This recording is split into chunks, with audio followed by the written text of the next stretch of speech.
Welcome back to the ICEcast, everybody, and I'm very excited to finally have on one of my closest friends, Robert. How you doing, buddy?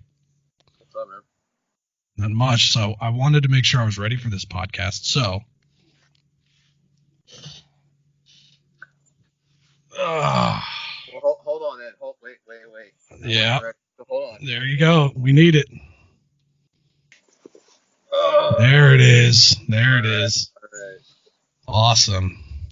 So for those who don't know, Robert and I are part of a paranormal team for almost 10 years now, right? We started back in 2011, so I think so. almost 10 years. Wow. And that's probably going to be a big topic of our discussion tonight because we've been through some stuff when it comes to doing that. Started off just kind of you and our mutual friend Tim started doing it. You were doing it before that even, but he kind of dragged me along with it. And man, we've been almost everywhere in Florida, it feels like. So it wouldn't really be right if we didn't do this right. So there it is. Look at that. DCEU meter in here. So gotta be ready for Halloween. There you go. Oh, is that the one you made? No, this is the one. Okay. I wish I made that one. You see, you actually made one though that we actually can use during our investigations though. Yeah. Which was pretty awesome. Yeah, I know, man. It's been let's see, it's probably been like 7-8 months since we met, man. I think we went back. I know. Yeah. We went right before this virus got real bad. I think we went to, where'd we go? We went Stringer? Yeah, we went right at the beginning of March, and that was Yep. Stringer. Yeah, I still have the evidence, and I haven't even gone over it. You're such a busy dude that I understand completely. Oh man, but diving into the paranormal stuff before we get to all the things we've done, what is it that I guess got you interested into exploring the paranormal? As you sit there outside enjoying a cigar, and I'm inside like a chump. Oh, that's so unfair. Give me a second. I'm trying to light it. There you go. Yeah, I wish you were here, man.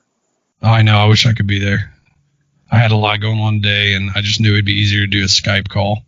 Our next podcast will definitely be together on the porch. Yeah, you need to be here, man. Oh. What is it you're smoking? Monte Cristo. Okay. There you go. I think I have a CIO in my humidor, actually. So it's a little bit, it's not the white series I've been smoking, but I had some, so I figured I'd smoke some more. Oh. Here we go.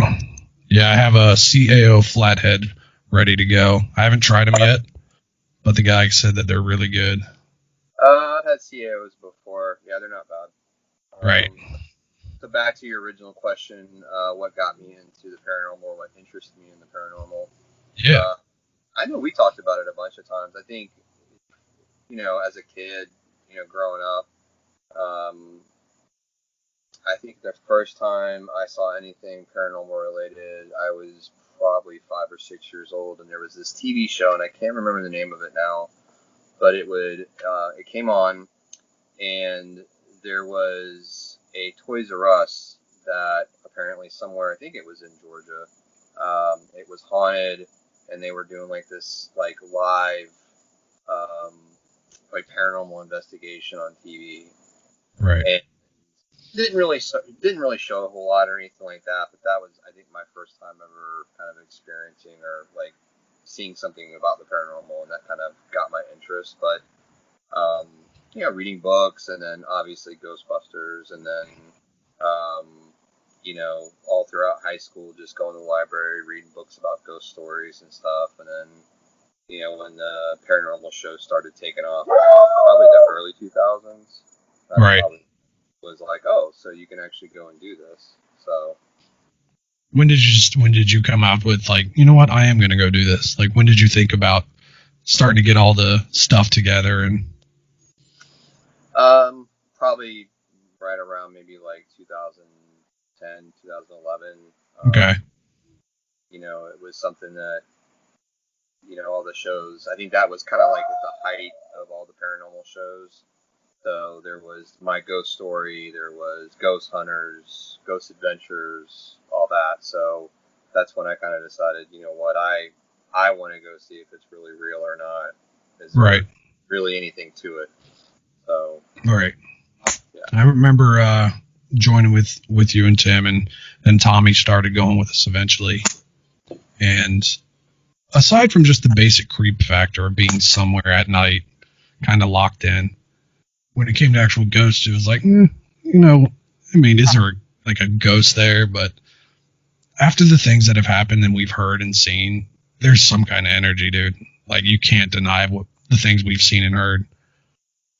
Yeah, I mean, can I say 100% that I've ever heard a ghost or seen a ghost? No, but can I say that there's been some things that have left me scratching my head and wondering, you know, what just happened or what did I just hear? So, you know, I think like the first times going through audio, when I first started, you know, not expecting anything, just kind of you know, probably gonna hear myself talk, probably gonna hear some stuff, and then all of a sudden, that first like little whisper or that sound that I just was like, not sure what that was. Right.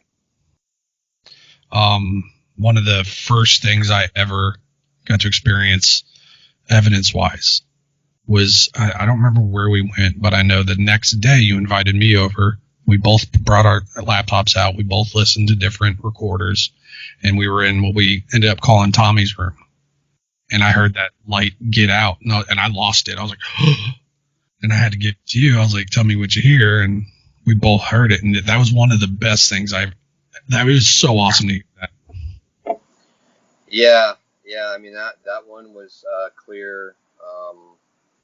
I mean, there was some at Maystringer, some at Myrtle Hill, some at Sylvan Abbey. I think we've gotten everywhere we've been, and there's probably been at least one good EVP that probably stands out. I have no idea. I don't know what that is. I like a train whistle. What was that? I have no idea what that is, but I'm sure my dog's gonna go crazy in a second. Right. Anyway. That's all right. I don't remember getting anything. Well, you and Tim did, but when we went to Gilchrist Jail in Trenton, that for me and Tommy and I were a bust. Like, that was I didn't get a single thing from there, but you and Tim thought like you guys felt something come at you and you heard like a whisper or something. So at least you got personal experience out of that. Yeah. Sorry about that sound, man. No, don't worry about it. We'll take care of that. No idea what that is. Figures. First time I do Skype, and there's got to be some screeching in the background. There's going to be like 50 people that watch this. We're fine. Sounded like a dying dog or something. I have no idea what that was. Oh my gosh. I want to ask, let's see. Let's go with what do you think what would be your favorite experience that you've had live? So while we're there, not evidence wise, but something that's happened out of all the places we've been, what's your top? Aside from the bat scaring the crap out of Tommy, which was amazing. Or the frog, I think it was. Yeah, I was going to say, can I get two? Because the frog. That screech he made. Yeah. I still have that, by the way. That audio? Oh, it's the best audio in the world. I had it ready for your podcast. We could have played it. You know what? Email it to me, and I'm going to play it right now. So, favorite thing that happened to us when we were live? Yeah, when we were there, something that happened, you're like, oh. Like, for me personally, would be at the train depot, and you guys went outside, and I was still in there, and that door opened. Bro, I lost it. I went right outside. I was like, no, y'all gonna need to come back in. I mean, I think it was the time that I think it was when me and Tim started off. I don't even think that you and Tommy had been out with us yet, and it was the when we were at Myrtle Hill, and we were inside, and I think it was right around July 4th holiday, because remember there was a bunch of like flags and stuff everywhere inside the mausoleum, and we were just asking for something to get moved or something like that, and that's when we heard the ladder outside. That's right. Yeah, I remember you telling me that.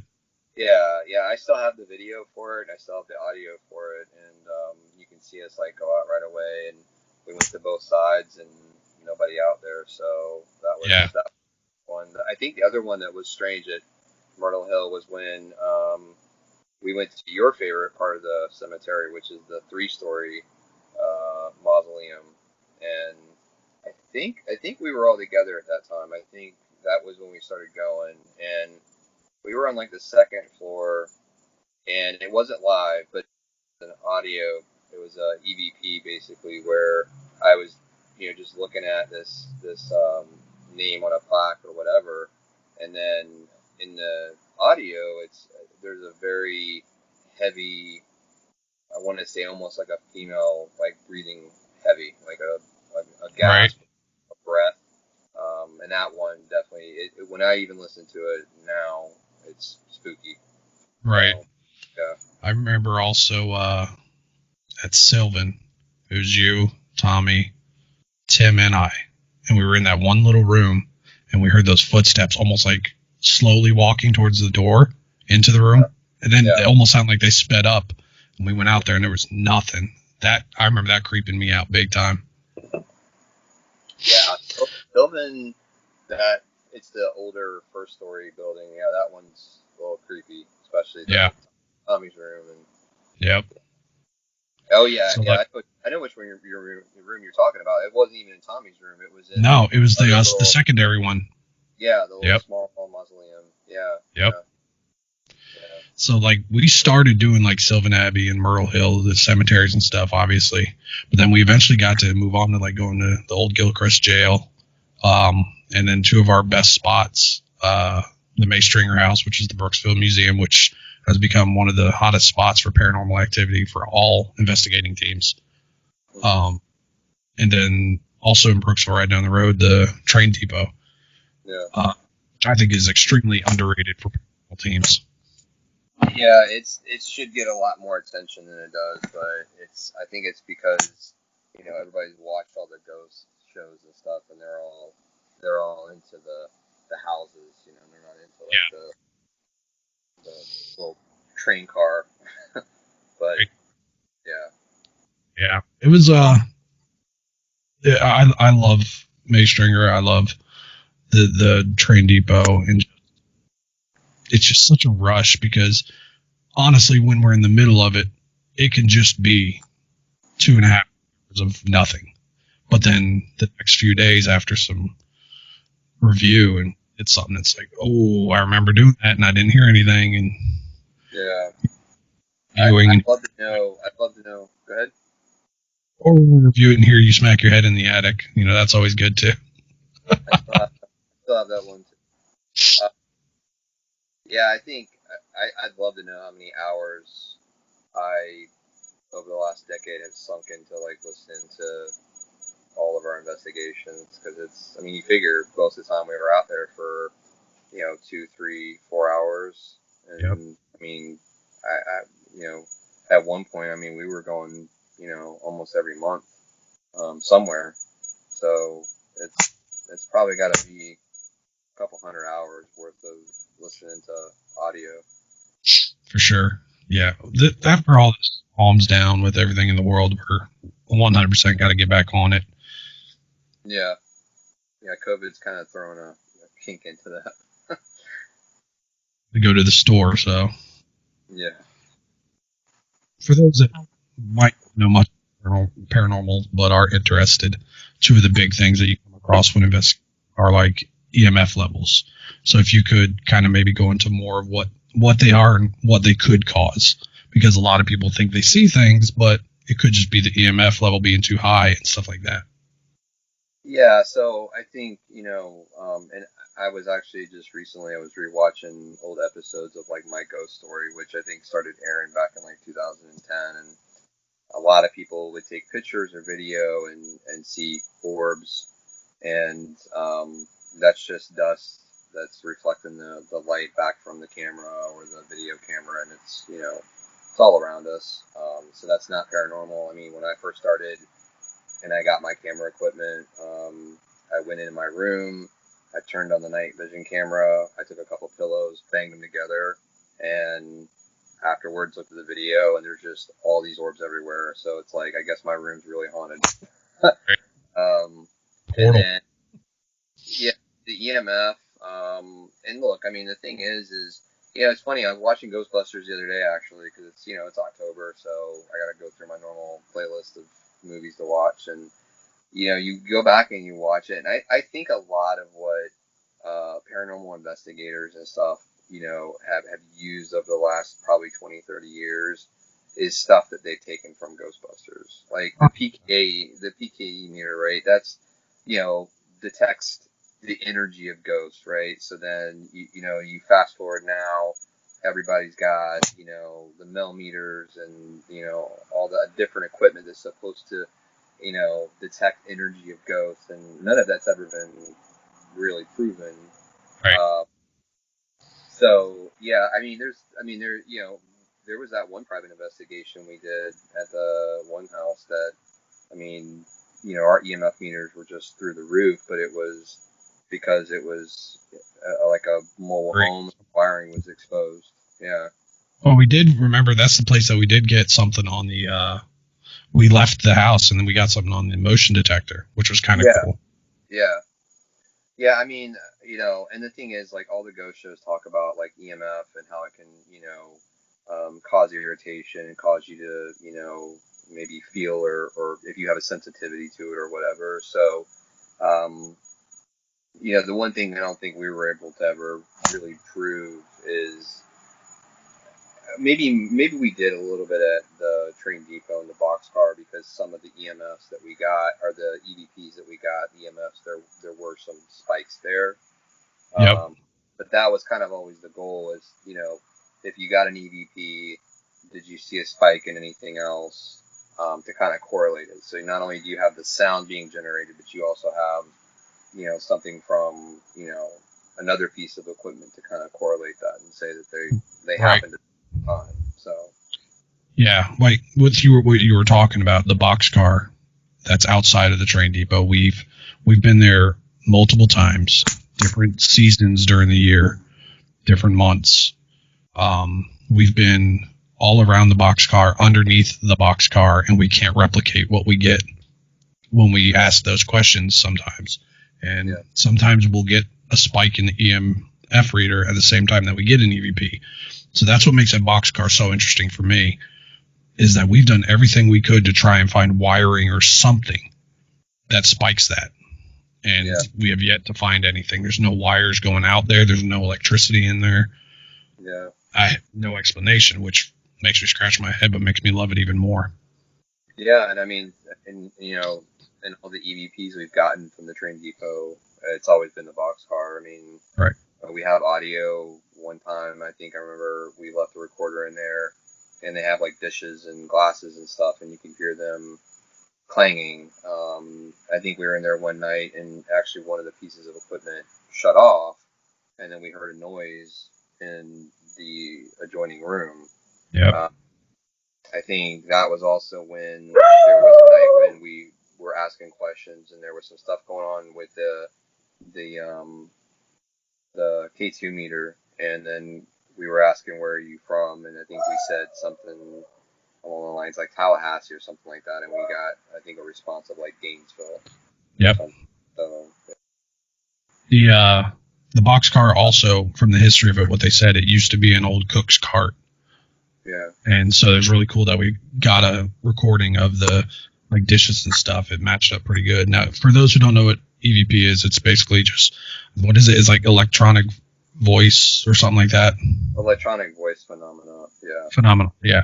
So that's what happens when we have a recorder going and we end up the next day or week, we listen back to it and we can hear something that we did not hear while we were there.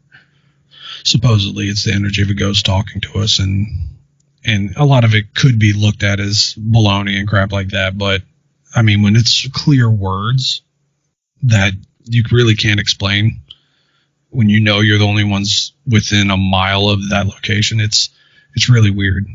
Yeah.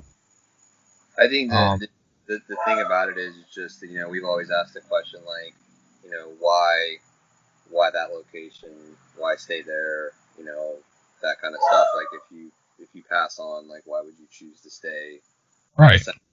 Like, I mean, you know, the only thing I can think of is, like, if you go back and watch Poltergeist and they talk about, you know, they're in like a dreamlike state.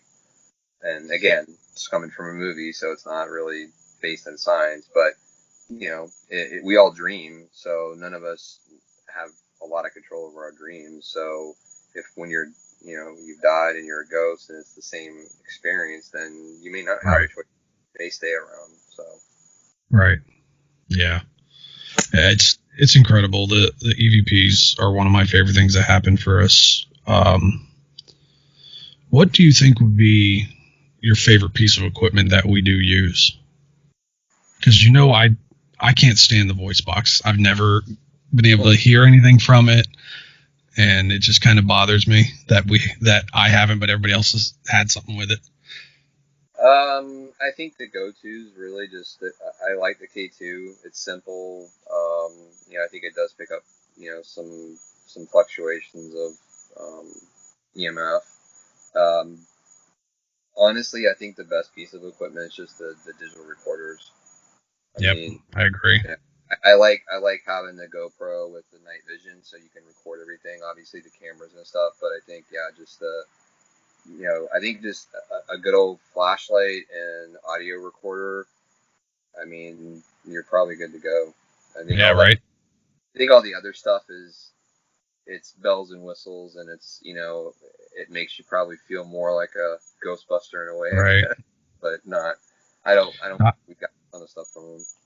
I think what makes you a Ghostbuster when you have a GoPro on and the tactical vest. That's what makes you a Ghostbuster. I should have worn that for this. I was kind of hoping you would. I can always go grab it real quick. So. Oh, the vest, man! I'll never forget that. Before we move on, I think the last thing I would want to ask is, what would be your dream spot for you and I to investigate anywhere in the world? Oh, we've talked about this, and I know you would never go. It's the oh my god! It was on all the good shows. It was the Asylum, wasn't it? Is that the one? Yeah, I forget the name of it right now, but it was a mental hospital. Yeah, it's a negative Ghost Rider. up north, yeah. So I would love to go on there. You would have left me. I mean, I'd go and stay in the hotel room. You wouldn't go in though. You wouldn't go in. Man, it would take a lot. It would take more than just the two of us. We would need a group, because that's some kind of creepy, man. Seeing the shows and stuff. Oh, literally every show's been there. Yeah. So. Yeah, they've all been there. I mean, I just always wanted to go just to experience it, but right. It's a gigantic building. I don't think you could do it in one night, but no way. Yeah. Yeah. I have a feeling if we went, your hat would be on the ground, you would be gone. Yep. Be all on my own, and that would be all she wrote for me. Dude, I've told you, I love going out with you. Every time we go, I see one ghost, and you lost me. I'm done. I won. There it is. I proved it. All right, cool. Yeah, I saw what I needed to see. I'm good to go. Don't need ever see it again. That would be it for me. So you mentioned multiple times Ghostbusters, and that's a huge movie for both of us. I'm pretty sure we're the two out of maybe 6 people who enjoyed the Ghostbusters with all the females, because that got crapped on way too hard. But they're redoing. I guess we can't really say rebooting Ghostbusters, because it's an extension of the regular universe that we're used to. Yeah. And we don't know much about it, because I think it should have been out by now, but with COVID, everything got pushed back. but I know it stars Finn Wolfhard, who was in It and who was in Stranger Things, and I think it's somebody plays, was it Egon's grandson or something like that? Yeah, so I think it's based on his grandchildren. Because I remember seeing in the trailer, there's sorry, my cigar went out. That's all right. There's like a barn. But yeah, I think it's supposed to take place in that universe. Yeah. So I think they're going to acknowledge that obviously Egon's passed away. I think in the trailer they do show all of the guys' old uniforms. Right. All of them. So, but yeah, I think it centers around his family. So. Yeah, I'm looking forward to that more than most of the movies that are scheduled, but that's one of my top. I can't wait for that. What would you rate 1 or 2? Which one's better? Ghostbusters 1 or 2? Yeah. 1. Yeah. 1. Yeah. I love 2, but I think 1's probably the better one just because of it being the first. But I love the second one too. Yeah, so I like 2. I'll watch 2, but I think the ending of 2 is just really where it kind of just...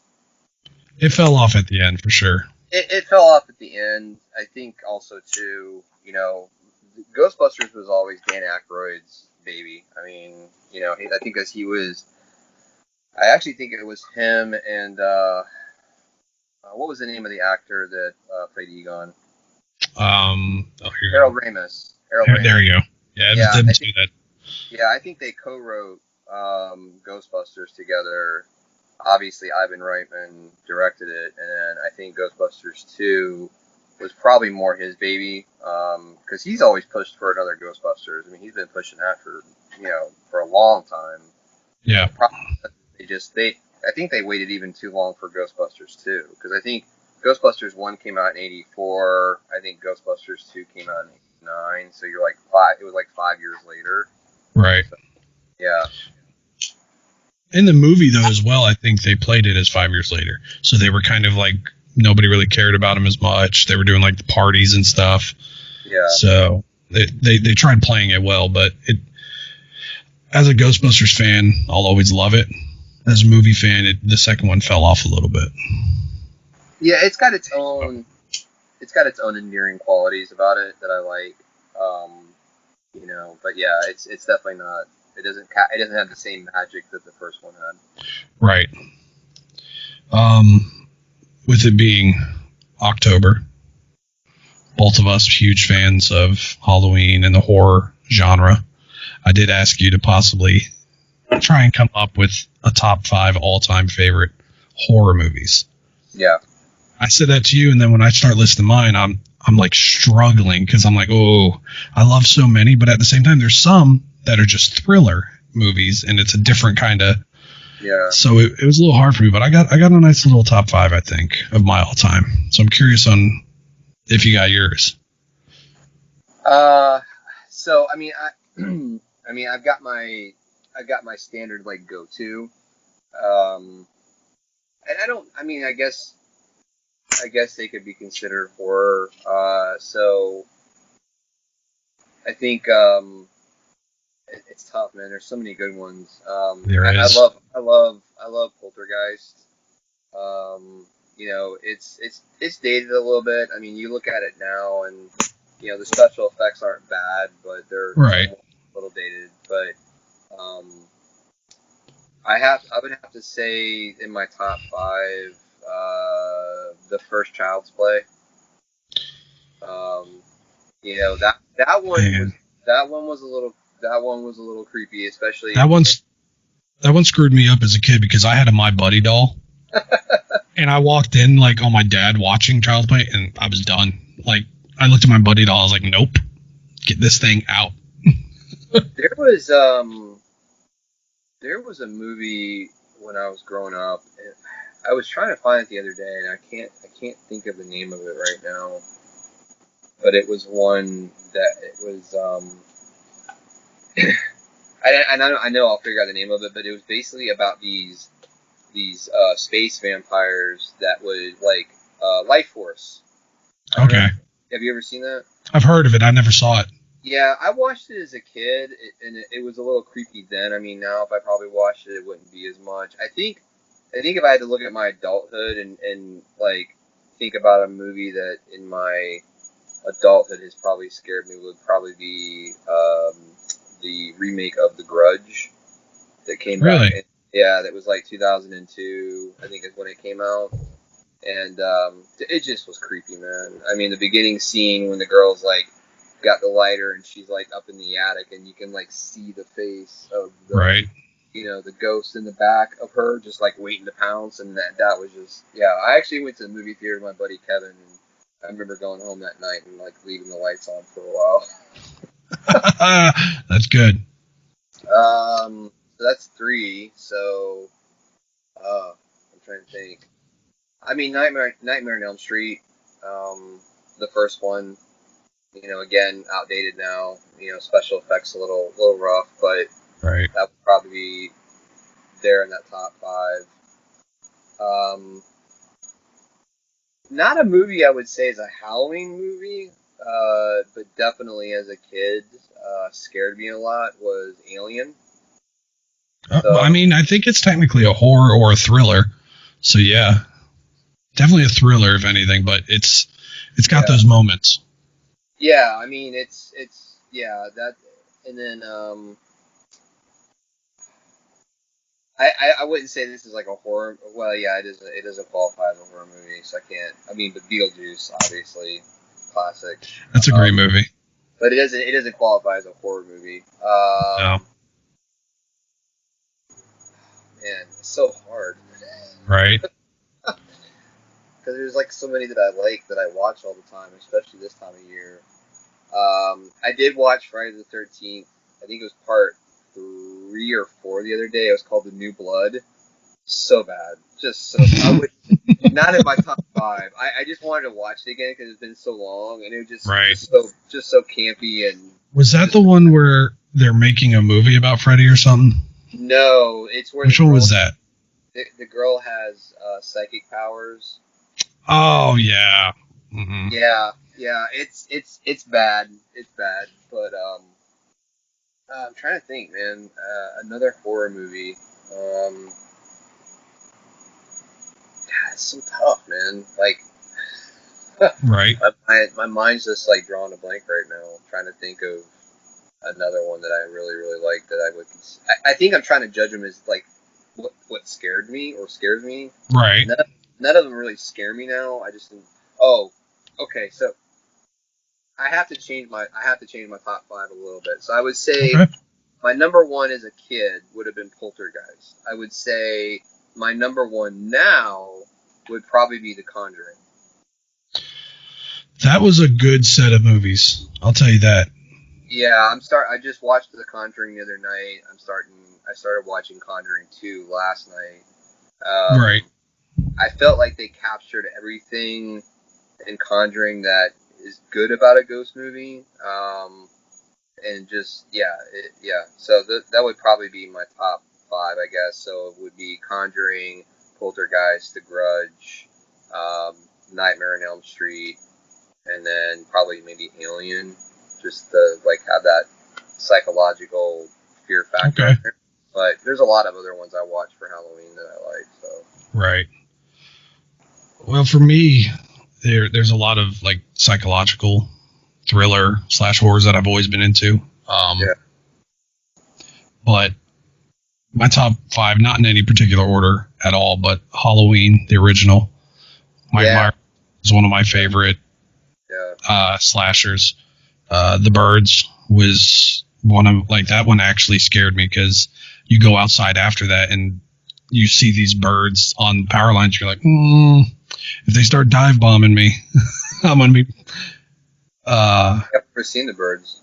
You've never seen The Birds? No, That's a really good movie. Alfred Hitchcock movie, right? Yes. Yeah. Yes. Yeah. It still holds up pretty good. Yeah. I would definitely recommend it. The Shining really messed me up. Yeah. Candyman was a great one. Mm-hmm. And then the original It, even though it was a made-for-TV thing, but Tim Curry as Pennywise is one of the most frightening things I've ever seen. I would say, if I'm thinking about my top 5 too, I would say the current It, the new It. They did it so well. Yeah. I was really nervous about that. Yeah, the second one's good. The first one, though, I think it's got the kids, so it's got a bit of that Stranger Things factor, but yeah, they did a really, really good job. That's probably, I'd say, like The Conjuring and the new It are probably like I would say the current or contemporary ones I like the most. All right. Yeah, I was thinking, as we said, that being a remake, I really liked both the original and remake of Dawn of the Dead, but it never scared me at all, even though I love the zombie genre. Like, it's probably my favorite genre. But the Dawn of the Dead remake was probably one of the better horror remakes ever made.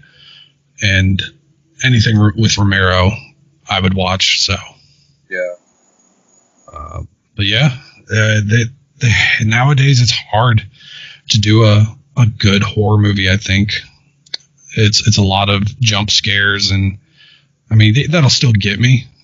Yeah, I love that. I'm scared easy. Like a jump scare will get me a lot, but I love that sensation of oh gosh, like that's one of my favorite things. But to have a good like psychological thriller horror that really gets you thinking, and then you get to jump a little bit. It's been a while. Conjuring's probably the closest. Yeah. Well, because I think, I think what they did good with Conjuring, I mean, you end up seeing stuff, but, it just always takes me back to, like, Jaws. And, how stressful Jaws is, and anybody that's old enough to have seen that as a kid, that scarred him for life when it came to the beach. But if you think about it, you really don't see the shark until the very end of the movie, right?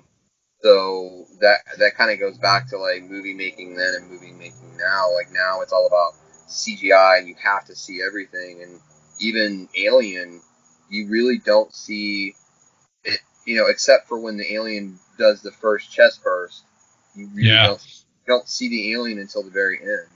So, and even in Aliens, they did that. I mean, you saw them more, but they still did a really good job with the psychology of just feeling like these things are constantly after them and stuff. So, and then like Conjuring and stuff like that, it was kind of same a little bit with the psychological part. So, right. Yeah, horror is my favorite genre, and it's hard to find a good one nowadays. But even like a crap D-list horror movie, I'll probably watch just because I want to see how bad it is, and I don't know, I just love it. I need to go back and watch. I used to watch all the Living Deads that came out in the 80s. There was a bunch of different ones. They were just the brains, wanting to eat the brains. Fright Night was the one that I remember coming out in the 80s. It was pretty scary too, that I haven't rewatched, that I probably should. So right. But yeah, remember the one Halloween though? There was a couple different Halloween movies originally, and then there was one where it wasn't even about Michael Myers. Yeah, what was that? That one was just, I think I've seen it maybe once, and it just was, I don't remember which one it was. It was like H2O was really bad. Was it that one? No. Oh no, that came out like that was bad. Yeah. Yeah. The last one wasn't bad. Just wasn't memorable. No. Yeah. Speaking of movies, I'm gonna jump into one that we always discuss anytime we hang out, and that's basically the MCU or the DCEU, either one. And right now, obviously with COVID, a lot of it's fallen flat, but we got a lot of big things coming out with the MCU. And the first thing is, how do we move on losing Chadwick? And that's a rough part of 2020, man. Yeah, I just watched Infinity War like 2 weeks ago, and as soon as he walks out, and Oh man, like my heart sank. I was like, man, like, yeah. I mean, he embodied a character that I think a lot of people looked up to, a lot of kids, and just the outpouring of what people said after he passed away and stuff, and it's one of those things where you know I think certain people were just made for those characters. I mean, Chris Evans for Captain America, obviously Robert Downey for Iron Man. right? There's just some people you can't replace. So I think the latest I've heard, I think they're gonna go with his sister. I think for the next movie, she's gonna take up the mantle. So Right. I'm pretty sure that was the long-term plan for Letitia, who plays Shuri, to eventually take over. But they're gonna have to bump that up because you can't replace him. no. So the hardest part is writing in his death. Yeah. That's what I was gonna say. Like, how do you write that in now? Like, and that's the thing that sucks too, is like, Iron Man ends up dying at the end of Endgame, but he gets a send off, and the character's dead, but not the actor. But in this sense, you have both the actor and the character that have died, and it's like, how do you pass that meaningful, but then also do a good job with actually like giving him some type of like memorial service in the movie for both him and the character, Exactly. I know that Chadwick's already recorded a lot of episodes for the What If series that's going to be on Disney Plus. So it's going to be awesome, but at the same time a little sad to watch and hear him portraying Black Panther again. Yeah, I know they said like the week before he passed away, he was very optimistic. He was actually already talking about once he beat the cancer, getting in shape and getting ready for the next Black Panther movie. And up until a week before he passed, I mean, and this is the fact that he was going to the children's hospital and visiting kids with cancer while he was actually battling cancer himself. Right. Just crazy. Yeah. Yeah, it's surreal. So have you heard about Ghost Rider? No, are they doing another one? They are. Did you ever watch Brooklyn Nine-Nine? I've seen a couple episodes, but not like watch it. So you go back and watch them. So there's a girl on there. I can't think of the name of her character on there. Her name is Patrice. Can't remember her last name. I love her character on Brooklyn Nine-Nine. So she's actually going to take up the mantle of Ghost Rider. All right. So that'd be interesting. I mean, look, man. Anything other than Nicolas Cage, you're probably going to be okay. So man, he used to be fun to watch in movies, and then I don't know. He's lost it. Yeah. So you heard about the whole thing with Tom Cruise in the MCU. Iron Man. That's got to be a Doctor Strange thing where they do multiple. Yeah, they talked about it. So okay. So the guy from The Office, and I always forget his name, that played Jim.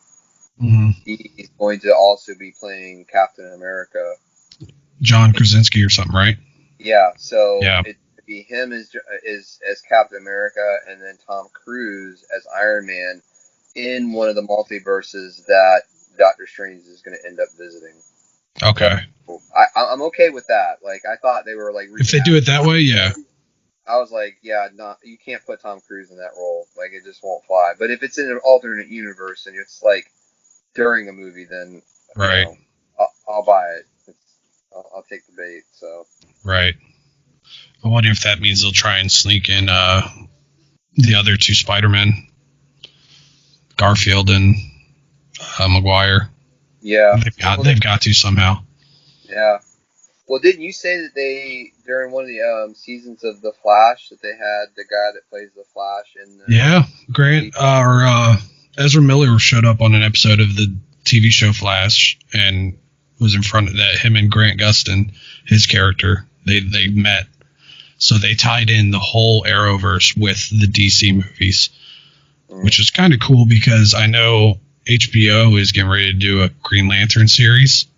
And so everyone's hoping the guy that played John Diggle will be in that series because he'd be a perfect fit for the Green Lantern.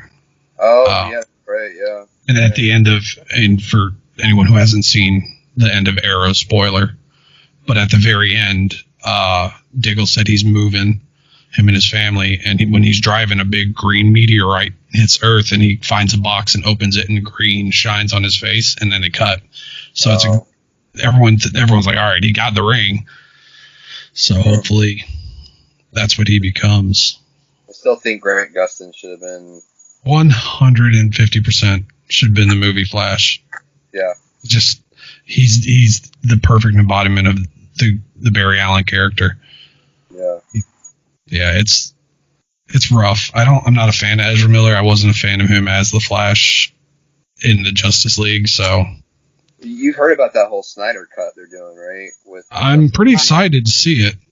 So they actually apparently they reshot parts of the movie. Yeah. They spent millions of dollars to reshoot. They got some of the actors. Yeah, for a reshoot. Yeah, and they did more with what was the main villain in that one? Not Darkseid. No, but they have more Darkseid in it, I think. Well, they should have gone with Darkseid anyway. If they were trying to follow suit, I think what they were trying to do is they were trying to follow what Marvel was doing with having, Thanos is ultimately the bad guy, but then like the Avengers, it's Loki. So I think they try to do that with Justice League, with having can't think of his name right now, but that baddie, right? And then I think they were thinking like, we'll end up doing another movie, and that will be when they have to go against Darkseid, and that'll be our lead up to Thanos or whatever, or Darkseid. Right. But Steppenwolf was the main villain. Yeah. Steppenwolf, yeah. And just that one fell flat to me too. What fell flat so much with Justice League was like how they made Batman as like a fanboy of Superman, and that would never have been that character's attitude. Yeah. Like a smile when Superman showed. No, he wouldn't have smiled when Superman showed up. Come on. Well, just like at the end of Batman versus Superman, when Batman pretty much has Superman on the ropes. Like he pretty much can kill him at that point, and because Martha, Superman's so lame. Same as him and his mom, and all of a sudden now it's like that connection. Oh my God, they're the same name. Yeah, I can't kill you. Such bad writing. Yeah, it wasn't good. The DCEU is struggling. They killed it with Wonder Woman. That was an amazing movie. Aquaman was actually pretty decent. Yeah. Affleck. No, I haven't. You need to watch that. Is it good? DC's Doom Patrol is really good. I know Titans is really good. That's actually been really good. It's dark. Therese has been watching the Harley Quinn animated series, and she says it's really good. Yeah, I just recently watched Birds of Prey, and I was a little underwhelmed by it. It was good, all right, but yeah, it ended pretty bad, and I don't know. They didn't do enough with all the birds, so to speak. With great characters like Canary and Huntress, and just they didn't do enough with them. Yeah. But the upcoming things they have, the next Wonder Woman's probably gonna be great. They say they haven't even started filming Flash still, but that's been pushed back like 5 times now. Yeah.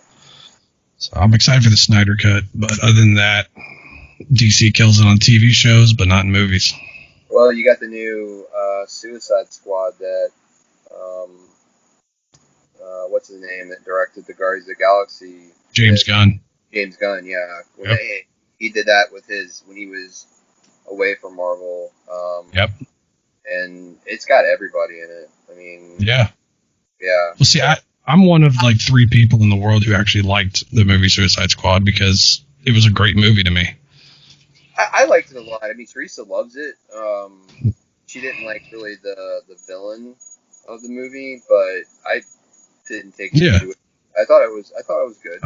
I thought it was well done. Every character was played pretty good. A lot of people said, well, there wasn't enough Joker, and to me, it's like he's not a story. He's a side story for Suicide Squad. He shouldn't have been in that much. He was in perfect amount, and I honestly wasn't a fan of Leto's version, but I get he's playing the gangster version of Joker, but it wasn't as good. Did you like the new Joker that came out this past year? Oh my gosh! On some levels, it was incredible, and then there's other levels I was like, come on, it's just so sad and depressing. But Joaquin Phoenix absolutely killed it and did a great job. Yeah. So as him playing the Joker, he was great. As the story, it was very drawn out, took some time, but I did enjoy it overall. Yeah. I'm actually looking forward to Pattinson as Batman, honestly. Have you seen the trailer for that? Yep. Yeah, it looked good. I think they've actually pushed it back another year now, though. Probably. Well, I mean, there's multiple things I'm excited about because, like, Andy Serkis is playing Alfred, and I loved him in Black Panther's Claw, and he's a great actor. So I'm excited for that. And Pattinson's really good in serious roles, so I think he's going to surprise a lot of people. And with how good Affleck did, we can't just say no anymore because nobody wanted Affleck as Batman, and he did really good. Look, I wasn't thinking Heath Ledger could pull off Joker, and right, best Joker ever. I mean, nobody will ever top that Joker, and I don't think anybody should ever probably try to top that Joker. So no, make it your own, and that's what Joaquin did. Don't try to be what he was, because man, that was incredible. Oh. Yeah, I think the Black Widow movie got pushed back to 2021 too. Yeah, unfortunately. Yeah. That one's I expect two things out of that movie because we know the time frame it takes place is right after Civil War. That's the time frame of the movie. Okay. So for my anticipation for that, because we're probably still getting 2 end credit scenes, right? I'm expecting one to probably be the funeral. That's probably when you'll see maybe Hawkeye a little bit or something. You'll see her funeral from Endgame, and I'm hoping the next one is the lead up for the next phase. You'll see either who the big bad is, or you'll see something leading. But they haven't even like mentioned who the next big bad could be, have they? I read something. Can I help you? A little cameo. I always get a cameo from Tank, so that's awesome. So, all right, well, there's Kylo and his little cameo. Right. So, come on, buddy. Come on. You want to get in here? Get in here. They said who it was going to be, and I can't remember them. I know. There's the one I heard of one villain that there's going to be in one of the movies. Krang. He's like a future. He's like from the future or something like that. He's in the Marvel universe, but okay. Yeah, I don't know who they said is going to be like the next baddie for the Marvel universe. But I mean, you're going to have as Guardians of the Galaxy. That's going to be awesome. I'm just waiting for that one. Yeah, I think that the hard part now though is just can they duplicate that same success that they had with the Thanos version? Yeah. Well, see, for me, Dormammu was technically a stronger villain than Thanos, and they kind of not wasted him on a single movie, but they could have used him as a big bad, and there's others out there, but I'm curious to see who they use. I'm gonna switch real quick because of Kylo's little cameo there, obviously named after Kylo Ren. Yeah. Because as I am, you're a huge Star Wars fan. And I was just recently on my buddy's podcast, and we recasted the entire Skywalker saga, 1 through 9, and we talked a little more about where we think maybe they'll continue after this. Do they start a new saga? Do they maybe bring Finn, or they shouldn't bring Rey? But can they do anything else? Do they start a whole new story? Do they go Knights of the Old Republic? Like, what do you think they can do that will succeed? I mean, I think they've talked about they're going to do the Knights of the Old Republic, which I think would be really good because it can, basically introduce all new characters, a different timeline, Right. different universe. I mean, there's obviously going to be tie-ins to the future. Skywalker. Yeah. Yeah, there could be tie-ins there, but I don't really think you can do anything with Finn. I think partly because what they did with his character towards the end, they really kind of didn't do much with him, and then also Yeah, I was a little disappointed with that because he was awesome those first, or what, 7 and 8 and 9. He just was like, he's there. Well, and he's been very vocal that he wasn't happy with how that went, and he's been very vocal against Disney and all that. So to be quite honest, I don't even know if they would recast him in Star Wars. Right. But yeah, I think I think that they're done with the Skywalker saga. They need to be. I don't really think they can do much more or really anything with it. So I think going back, or just maybe going into a different universe of it, and just you could still have elements of it, but just not any references to the Skywalker, Palpatine, Darth Vader saga. Right.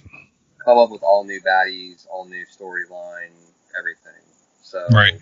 But that's the thing. The thing about the Star Wars universe, though, is there's so many things you can do with it.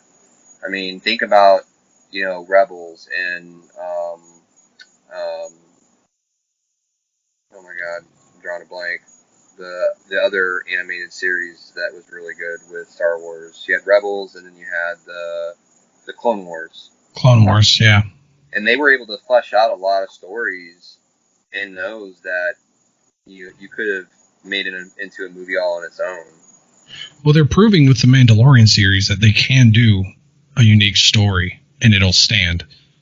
Even though I heard that they're having trouble with the guy that plays the Mandalorian, the guy that was in Game of Thrones, but I guess the actor's like giving him trouble. Really? And it's been a thing going around. I don't know. Something about not liking his character and wanting the mask off more, and I don't know. So man. That would be a shame. Yeah, I don't know. I think I would just be happy to be in Star Wars and just leave it. Right? Exactly. I gotta keep this really cool ass mask on the whole time. I'm good. Yeah, you're freaking Mandalorian, dude. Yeah. But I'm excited for the next season. Well, they're supposed to start filming Obi-Wan in 2021. Right. So that's more of almost an origin story for him, right? No, I think what they're gonna probably do with that, because he's older now too. I think they're gonna probably tie in between episode 7 somewhere and like going into episode 8, and maybe even being able to tie it into the time frame of when Mandalorian was around. 3 and 4, you mean? Or 3 and 4. Okay, well, no, you messed me up because he was dead. Well, because the originals was 4, 5, and 6. Right, and then 1, 2, and 3. So between 3 and 4. Yeah, I'm saying from 6 going into the the news 3. The new 3, yeah. Yeah, I get what you mean, but episode 3, like right after that and everything. Yeah, okay. And probably end the movie as he's getting to Tatooine to look over Luke, kind of deal. Yeah, I mean, with Rebels and with Clone Wars, you find out that Order 66 did not kill off all the Jedi. So, there's probably story arcs to that. In the newest Solo movie and then the Clone Wars and all that, you find out Darth Maul's not dead. So in that time frame, he's still alive too. So you could bring him back and have that as the first season's baddie. I mean, there's a lot you can do with it. Like him as that, just to see him as the Obi-Wan character again, it would be really cool. It'd be real neat. I mean, he did a good job.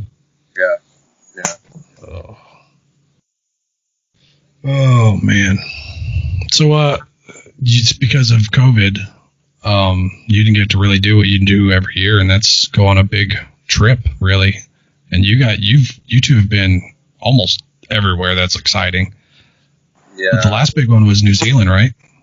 No, the last one was Iceland last year. Iceland, that's right. Yeah. I want to go to Iceland so bad. It was fun, man. It was a lot of fun. I mean, I definitely don't recommend eating the fermented shark. Definitely No? not tasty. No. Doesn't sound like it would be. Go to your local store and buy some ammonia and just inhale that, and that's wow. It's they brought me a glass of schnapps, man. So look, if you ever got to eat food and take a shot. Of yeah, like it's not going to be good. No, it was. But you can say you've had it though, so that's cool. Yeah. Every country I go to, whatever the food is, I'll try just about anything because when am I going to have the opportunity to do that again? But right. Yeah, Iceland was a lot of fun, man. We got to see the Aurora Borealis. That's awesome. We went to this. It's a restaurant, but it's also you can take a beer bath. So you get into a big wooden tub, and they fill it with beer, and then they also have right next to the beer bath an actual keg, so you can actually drink beer while you're in the beer bath. So we did that, and then afterwards, you go upstairs, you lay on a table, and just kind of chill and relax, and then you go downstairs and you have dinner. So that I would think with the alcohol soaking through your skin as you're drinking, you must have been lit by the time you stood up. I had a good buzz because oh my gosh! They only give you about 30 minutes in the tub, but it's warm beer, and it's supposed to be good for your skin and everything. But just couldn't pass up the chance to get into a warm beer bath, and then also good for your skin. Beer, yeah. Anytime I spill beer, I get sticky. Like, yeah, they got out. They were like, you can wash it off if you want, but I wasn't sticky or anything. But it really? was, that was an experience. It was fun. But yeah, no, I mean, COVID, we're not doing anything this year. Like this time, usually every year we go to Halloween Horror Nights. Last year we went to the Star Wars theme park for the first time. None of that this year. No travel, no cruises. Nope. No nothing, man. So yeah, it sucks. What's all you've been to now? Iceland, New Zealand. Where else have you been? Thailand, Egypt, Eastern Europe. Wow. Yeah. Now in New Zealand, you got to see the Lord of the Rings and Hobbit stuff, right? That pretty much was a Lord of the Rings trip. So like we literally drove from the North Island to the South Island, and everywhere we went was something regarding the movie. That's awesome. Yeah, but we went to Hobbiton. That's actually in the second movie. The set is still there, and you can actually go and do a tour through it. And at the end, you get to go to the Green Dragon, and I've still got my mugs from the Green Dragon. I drink my tea every night in them. So that's cool. That was the best trip I've probably ever been on. That one was just a lot of fun. I just actually, hey Kenzie. I don't know if she's right there. Kenzie! I just got a mug today that I'm so happy about. I'll have her bring it to me. Hand me my mug, baby. Yeah, this was so cool. My girlfriend had these made for us. Come here. Thank you. Are you recording? Yes. So, it's a big old, flagon, but it says Sir Richard on it and has the House Mormont logo from Game of Thrones. Right. Dude, this is the coolest thing ever. Where'd you get it? Dude, so first of all, we ordered it off, I think, Etsy. Okay. And ordered it back in March. And because of, traveling things, we just got them this week. Oh, wow. So it was a pain in the butt. But it is solid. It's got the, metal. It's very well done. But definitely drink beer out of that. Oh, yeah. I got the House Mormont. She got House Clegane. And it's I'm such a big Game of Thrones nerd. Like, I got the Mormont shirt on right now. So Like, I got the flag in the back. Like, what? did you like how it ended? So, season 8, I've been over this with my buddy, was very well acted. Yeah. A lot of great action. Incredibly shit storytelling. The way they turned Daenerys was the dumbest thing you could do. Yeah. From building her the whole time being the chain breaker and then just having her snap over 2 episodes. Absolute crap.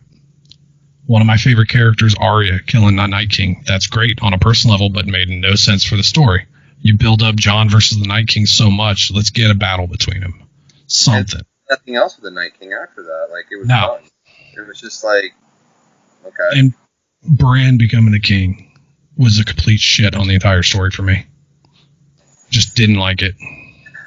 I mean, the night battle was just, I mean, we watched it on our TV, and it was so fucking dark. I couldn't see anything. I'm like, you could have, like, gone into, like, a room, made some noises, and then said you guys filmed this, like, long ending battle, and I would have never done this. Like, it just, it wasn't, I don't know. It was a bit of a letdown.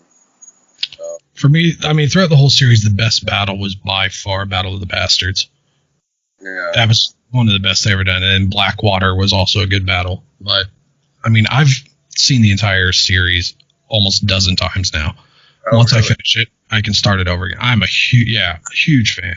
Yeah, I've only seen it one time through, so I probably need to go I back. love it. Yeah. It's so good because every time you watch it, you pick up on new stuff. Okay. TV timeout. Sorry. No, you're fine. Being told. Nope. We got our countdown, folks. It's last call. Good. But yeah, every time you watch it again, like for me, when I first started, the first season bored me so much. And after going through more and more, now when I watch the first season, you get so much out of the story of what's coming up, and you really appreciate it more. And I'm really looking forward to the new show, the prequel, all about the Targaryens. So that's going to be more about the Mad King, right? No, it's actually before him. And it's actually going to, it should bleed into the Mad King to where basically the end of the show, because I think it's set 500 years before the last show, before Jon and everything. I think that if they do it right with time jumps and stuff, it'll bleed into the last thing possibly being Robert's Rebellion, which is a story I would love to see. Okay. But I'm just wanting Martin to finish these last 2 books, at least the next one, because his wouldn't hold your breath. has to be better. God, you would think with COVID he'd be working on it, but He's had years. I mean, yeah, he's had a lot of time. he hasn't released a book since the show started, I think, if I remember. He got all his money. So. Right? Dude, he's loaded now. Like, I ain't got to write anything else. You fill in the blanks. Exactly. It just, it can't end the way it did. Not with her, not with Daenerys, not with Bran being on the throne. It's just, it wasn't fulfilling. So who did you want on the throne, John? So for me, the perfect ending would have been probably Jon on the throne. It definitely would have been Arya killing Cersei. Maybe using like Jaime's face or something. But in order to do that, Jaime would have to be dead. I don't want him to be dead. He had such a great arc throughout the series that they brought him right back was crap. I think he should have ended at the wall for the Night's Watch. I thought that would have been a great send-off for him. Yeah. I think they could have done more with Gendry, finding out he was a Baratheon and maybe working him into the story more towards the throne even. Like in the books, Stannis is still alive, and I was a huge fan of the character of Stannis. I thought he was, aside from the whole blood magic in the show, burning his daughter, which was just, that made no sense, but I really wish he would have got a better story in the show. And I don't know, the ending being the typical cliche good ending of like Jon and Daenerys being on throne, that would be fine with me. I'd be okay with that much more than what we got. So it's kind of lazy writing, I think. Just very mash it all together, and there you go. well. Right at the beginning of season 8 is when D&D got the news that they were going to be writing one of the Star Wars things, and then after season 8 went, they lost that. They didn't want him to write anymore, so that's what they get for rushing, I guess. But I know that like a lot of actors that spoke out. The guy that played what's his name, the Spider. Drawing a blank on his name now, but Tyrion's friend, the eunuch. Wow, why am I drawing? Varys. He was so mad about how his character ended up, which I don't disagree.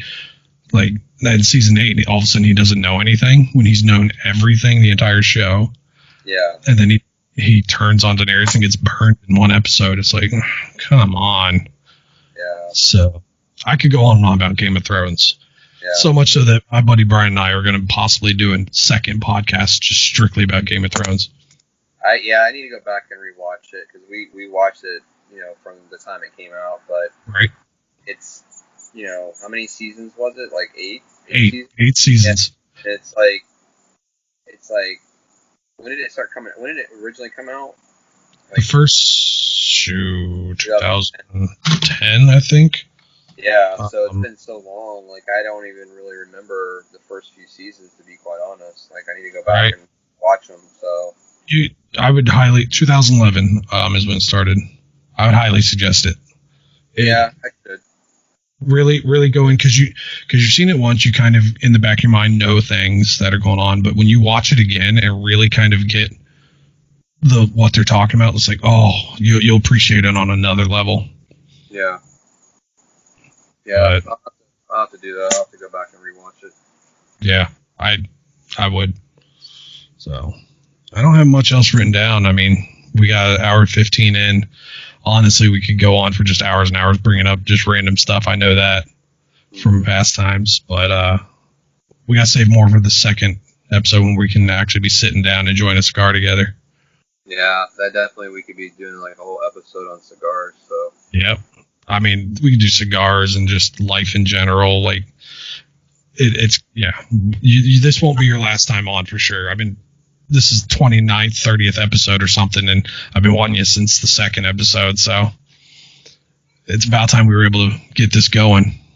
Yeah. No, I listen to podcasts all the time now. It's like, when I'm driving, it's like I barely even listen to music anymore. I'm always listening to podcasts. There's so many good ones out there, and yeah. This is a good one. Just saying.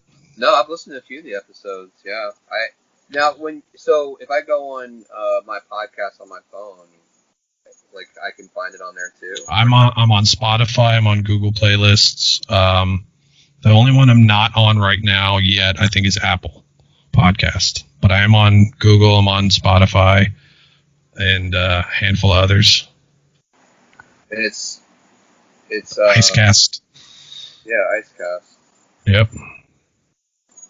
What do you use? Oh, here, wait a minute. No, yeah, I use Apple's podcast. Yeah, that so I'm still trying to get onto that one. There's a lot of good ones on there. So like the ones that a couple ones I listened to, I've been listening to for a while. So if you like especially like for Halloween stuff and everything, Lore. Have you ever heard of Lore? Yep. That's a really good podcast. This American Life is really good too. I've heard of that one. Yeah, they pick multiple different types of just different things and go through it. Serial was really good. S-Town was a really good one. Dirty John. Another one that I found that was really good, and I was listening to it. It's called "It Could Happen Here," and it's the guy basically takes like different types of scenarios of things that could happen, right? and then plays them out and explains like logically how they could happen in the real life. I haven't listened to Joe Rogan in a while. I was listening to him for a while, and then I listened to this guy called David Pakman. His is just political, but yeah, that was the last thing I wanted to bring up with you. Good Lord. You're actually, you should enjoy. See, you're going to be coming out this Wednesday. We're recording on the 17th.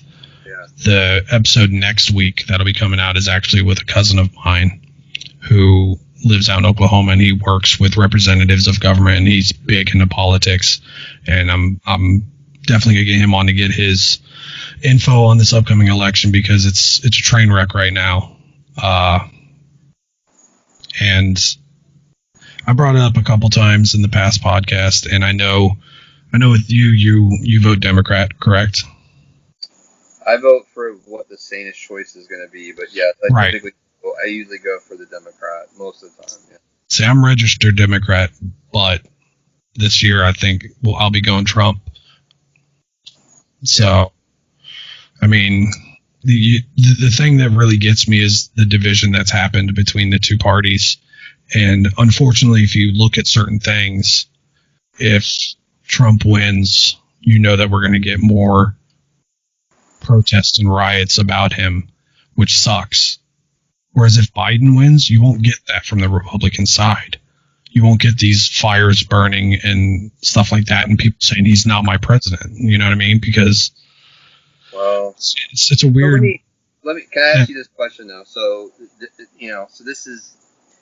I mean, I know we didn't want to get into politics because this could go down a rabbit hole, but so I'm curious, like, why do you want to vote for Trump? Like, what is it about him? There's a handful of things. One, in the past 4 years, he's done nothing that's affected me in a negative way. Nothing. Yeah. Nothing at all. I've actually gotten more money on my taxes back. Mm-hmm. He's done nothing negative for me. So that's one thing. Another thing is, and this is just strictly personal, and it could easily just be perception, but anytime I see how Biden handles a little girl, with me being a father of an 8-year-old, the way he is with them enrages me. And to think of that kind of person in office, and I know, like, a lot of people say things about Trump, but there's like literal visual and audio proof of how racist Biden is. And how he's been towards that race, which a lot of my closest friends are that race, and same with you. And it's just, I don't want that in office. But like I said on my last podcast, and I'll say it again, I'm going to vote Trump. If Biden wins, he's my president, because I love this country, and I'll back up whoever's running it. I might not agree with him, but I'll still have his back, because that's the president. Yeah. And right now, I truly think Trump does better for the country right now. Yeah. So I mean, I think what I guess in the last 4 years, I think has kind of saddened me. I'm old enough to have seen several different presidents. I've seen different politics, and I saw all the stuff that happened with Bill Clinton back with Monica Lewinsky and all that stuff and everything. But I've never seen Americans so divided and almost against each other. And well, why do you think that is, though? It's nothing that he's ever done. It's just because of the person he is, and that's kind of unfair. None of the things he's ever done as president affected us negatively, really. So the way I look at it is this, as a leader, you have to kind of be above the things that are going on around you. Not that I'm saying that you're better than, but when you see division, when you see things going on that from a moral perspective probably aren't good for the country and aren't good for every American, not just the ones voting for you, but just all around. As a leader, you have to step up and say, okay, guys, I get that You guys have your opinion, you have your opinion, but at the end of the day, we're all Americans. We all want a good country. We all want to strive towards the same things. We all want a good economy, right? We all want to be able to Right. feed our families. We all want to have, good health care. We all want to be able to vote. We all want to be able to just live our lives and be happy, right? And some of the things that I've seen over the last 4 years just doesn't make me feel that we're heading in a good direction.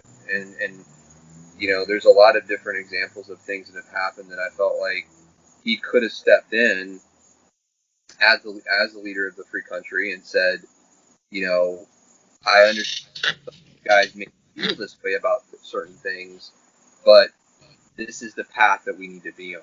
But he didn't Okay. do that. He decided to stoke it and go along with it and look, I mean, at the end of the day, like, I'm not here to to do the talking points of the Democrats, right? But at the end of the day, when you can't definitively say that you renounce and totally are against white nationalism, that's a problem. Okay. And no matter which way you want to slice it, like, that is a problem. And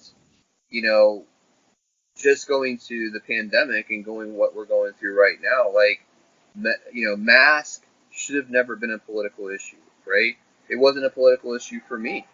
It was, we need to do everything we can to protect one another and to help each other, right? And that's keeping that's keeping everybody around us, including our families and our loved ones, safe. And the problem with COVID, and I think it's really exposed a lot, is that our country's become so anti-science, and people are willing to listen to somebody that has no experience in the field versus somebody that's actually an expert. And the thing is, we almost want to cherry pick what we believe in, right? So, when he talks about, hey, I want everybody to be safe, and yeah, I agree with the mask, and I think we should wear a mask, but then he goes off and does a rally where nobody's wearing a mask and nobody's safe, then as a leader, again, what example are you showing to the rest of the country? And for him, it's not about keeping everybody safe. His base believes in that. They don't believe that wearing a mask is anything. A lot of them believe that it's a hoax and it's not real, whatever the case may be. And so he's going to play to that. He's not going to reinforce that at his rallies. And that's dangerous. And, I mean, you know what I went through in 2018 with Teresa's dad and mom. Yep. And that was the flu. And so for people to say, well, this isn't real, this is a hoax and whatever, but yeah, I just think there's a lot of examples of things that instead of, bringing us together and getting through this, there's been a lot of things that he's done to divide us and pit us against one another. And look, I mean, all throughout me following politics, I mean, Republicans and Democrats have never seen eye to eye on everything, right? No. But there wasn't venom in people's eyes when they looked at somebody that was a Republican. And look, I mean, back in the 80s and stuff, even with the Republicans and Democrats then, like, they didn't agree on a lot of things, but they could still sit down and have a conversation. They could still sit down and try to work things out. And now it's not that way anymore. It's my team or no team. Right. And that's a big problem, but I don't think that's going to change with Biden. And that's again, that's my personal preference. No, and I mean, opinion. Everybody's entitled to that. I mean, I just think when I think about the things that I want for the country and where I want the country to go, in terms of just our economy and how we treat one another and how our standing is in the world, and everything else, like, do I feel that we're going to get there with Trump, or do I feel that we're going to get there with the Biden administration? We're probably going to get there with the Biden administration before we'd ever get there with Trump. What you were bringing up with the mask situation, and this goes back to me saying that I think people are on him too much because of personal reasons and not what he's done. Yeah. If he would have been the other way and he would have pushed the masks, he would have got shit on then by them saying, we're the land of the free, we should have our own right to decide. They would have turned it on him, and you know that. No matter what he decided. So he decided to go with, this is the land of the free, we're America. You decide if you want to wear that mask out in public. You have that right. So if he would have gone against that and said, no, we're putting a thing in place, you have to wear a mask, they would have completely gone against it. And you know that. They would have said, we're the land of the free, I don't have to wear a mask. You can't make me. No matter what he did, he was going to get shit on in that situation. So let me ask you this then. So when it comes to COVID and everything, I mean, you know, do you believe that 200,000 plus Americans have died from it? No. Okay. I believe a lot of people have died from it. I do take it serious. I am one that will wear my mask, even though I'm like, for work I have to wear it. I still will wear it everywhere I go. But if you're saying it's safe to go to a restaurant, wear it inside but then sit down, take it off, then what are we talking about? That's dumb to me. It's just, there's also a lot of people that have, and this is true with my buddy's aunt or grandma, went in with COVID. She survived it, luckily, but went in with COVID, and every day she was in there, they counted her as a new COVID case, and that's kind of sketchy. Instead of just one case, so every day it's like, oh, we have another new case. No, you don't. She was a new case the first day she got there, not every day. And there's still the numbers of, and like when it first started, I'm still on the same fence where it's, well, the flu's more dangerous. I'm like, yeah, well, the flu's been around a lot longer. It's had a time to mutate towards the antibodies that we put in our system, and it's had time to go around. It's a virus.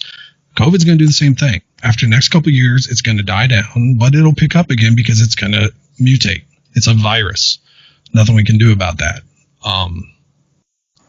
So for me, I take it serious enough to where I will wear a mask wherever I go. If I might slip it under my nose here and there to breathe, but it's like, I get it. But again, that's because I'm choosing to do that. That's my choice. If somebody walks by me without a mask, I don't judge them. They take it less serious than I do. That's his choice, because we live in an amazing country that's unfortunately right now burning inside from the inside. And that sucks. But that was that person's choice to not wear that mask. You know? I'm a Rays, or not Rays, I don't know why I said that. I'm a White Sox fan. So if somebody picks the Chicago Cubs, that's their choice. I can't, you know what I mean? It's a weird thing with that. And I just really feel, because he's Donald Trump, no matter where he went with that decision, he was going to get shit on by somebody. And that's a little unfair. You know, as a leader, I mean, any decision you make, yeah, there's always going to be detractors, right? There's always going to be somebody that's going to play the what if card and shit on whatever it is your idea is, right? So, he could have followed what, he could have handled it better, 100%. Could he handle it better? And here's the thing. Mm-hmm. So even if you don't believe that 200,000 people have died, right? So, the old saying, one is too many, right? So even if let's say 15 people died in this whole entire situation, and we can say that's a very, very low number. It's probably not even realistic of like probably how many people have actually died from COVID. My thought process is this, that, when I'm sitting on my back porch having a cigar, right? It's not a healthy habit. It's, not good for you. It's my decision to do that, right? But I'm not endangering anyone. I'm not endangering anyone else around me. Right. And so when you go out into the public, I feel that you enter into, a social contract with everyone around you, that I'm going to do everything I can to not only keep myself safe, right, but also to keep everybody else around me safe as well. Because right. I don't know if that person is battling cancer, or they have somebody at home that's has an autoimmune disease that may be susceptible to getting sick, right? So I can't go out and just say, well, I don't feel like doing this, so I'm just not going to do this. It's Okay. the same, I can't, I can have this beer, but I can't go and drink 3 or 4 of these and get in my car and go drive. There's Right. a law against that. I'll get arrested. I'm endangering the public. I'm endangering those around me, right? So that's the way I look at with COVID, is that, look, science is one of those things that, we don't always want to hear the truth about it. And it's not one of those things that you can just cherry pick and decide what you believe and what you choose not to believe, right? So if I walk off a cliff and I start falling, I can't all of a sudden say, well, I think gravity's a hoax and it doesn't exist. I'm still going to fall, still going to land on my face, right? So that's the thing about science, is it doesn't need you to believe in it. It doesn't need you to embrace it. It's going to do what it's going to do. And I think, out of this entire situation, it would have been better to let the professionals, to let the people that have gone to school, that have done the science studies and have done all those things, to be in their positions and be the experts on this, to follow their lead, than to listen to somebody that does not have a degree in that, has not dealt with that. I mean, you would do nothing else in your life with that. You would not, if your car needed to get repaired, you wouldn't go to the restaurant next door and say, "Hey, fix my car." And That's they true. go, "Oh, I can fix your car better than anybody else." Okay, that's great, but I know you're not a mechanic, so I'm not going to let you fix my car. So why is it we allow somebody that has never been a doctor, who's never been to school for science or anything else, come out and tell us that this is a hoax, this isn't real, you can make your own personal choices regardless of those around us? Like, that's the other thing, is I believe everybody should have the right to believe in whatever they want to believe in, as long as it doesn't hurt somebody else. And if you choose not to do something, that's fine, that's your choice. But again, at the end of the day, we always talk about, how important American lives are and how precious life is and all that. But then, so we're asked to wear a piece of cloth over our mouth to protect those around us, and that's a problem. That's where Yeah. that's where I have a hard time.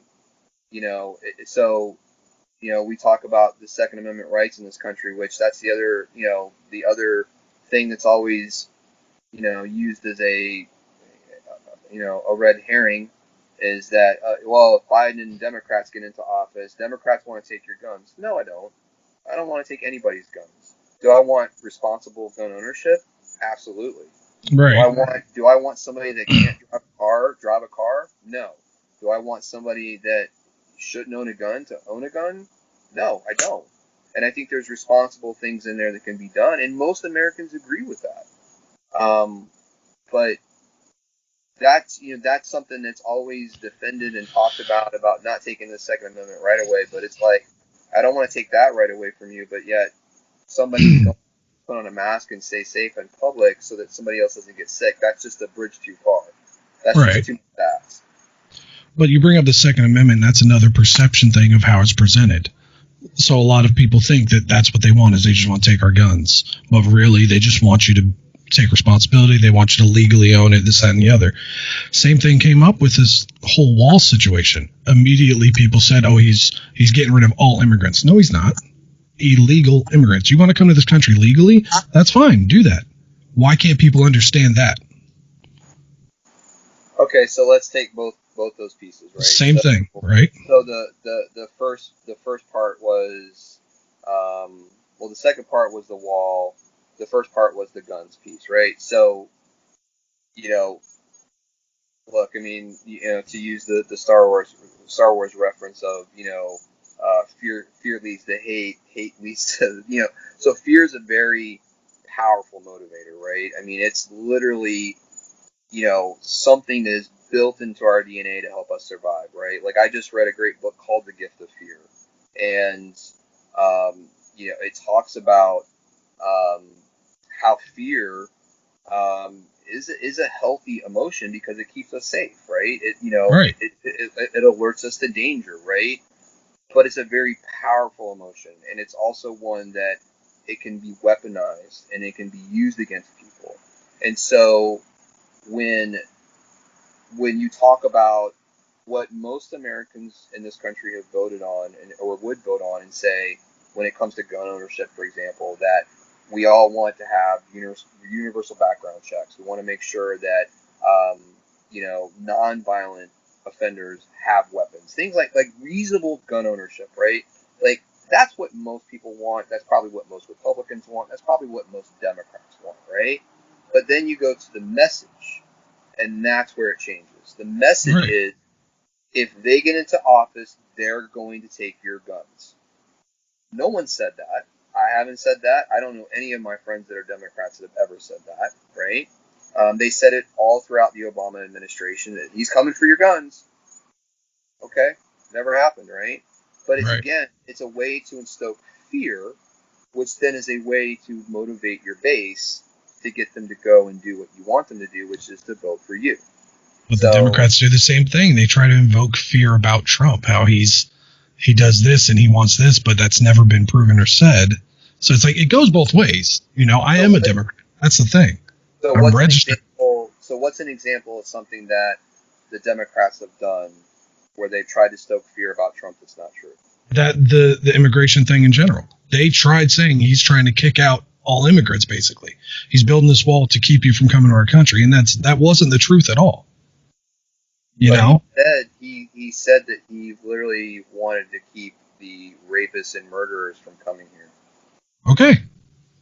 Do you want rapists and murderers at your house? He didn't say he wanted to keep the Mexicans out. That would have been racist. He wants to keep the rapists and murderers out. So here's the thing, though. It's perception. I'm not saying he presented it very well. I'm not saying he did that very well. But as soon as he said it, they immediately said he meant all Mexicans, and he didn't. If you're illegally sneaking into our country and you murder somebody, yeah. So look, I mean, I'm not advocating for criminals to come here, right? That's not what I'm saying.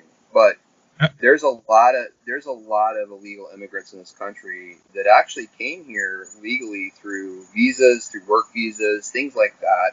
They expired and they never went back to their home countries. But they came. Okay, then become a citizen. Then you're legal. That's all you got to do. But what I'm saying is that they went through the process of what is normally asked to do to come into this country, and then they overstayed, and they're now their visas and stuff are no longer valid. Yeah. And now they're legally, but they did do the process of what everybody wants, and that's okay. But you go through the process of registering your vehicle. When that expires in a year or 2 years, can you still drive? No. Same thing. But you have to fix that. Go through the steps and make yourself legal to drive. Make yourself legal to be here. Just become a citizen if you want to be here.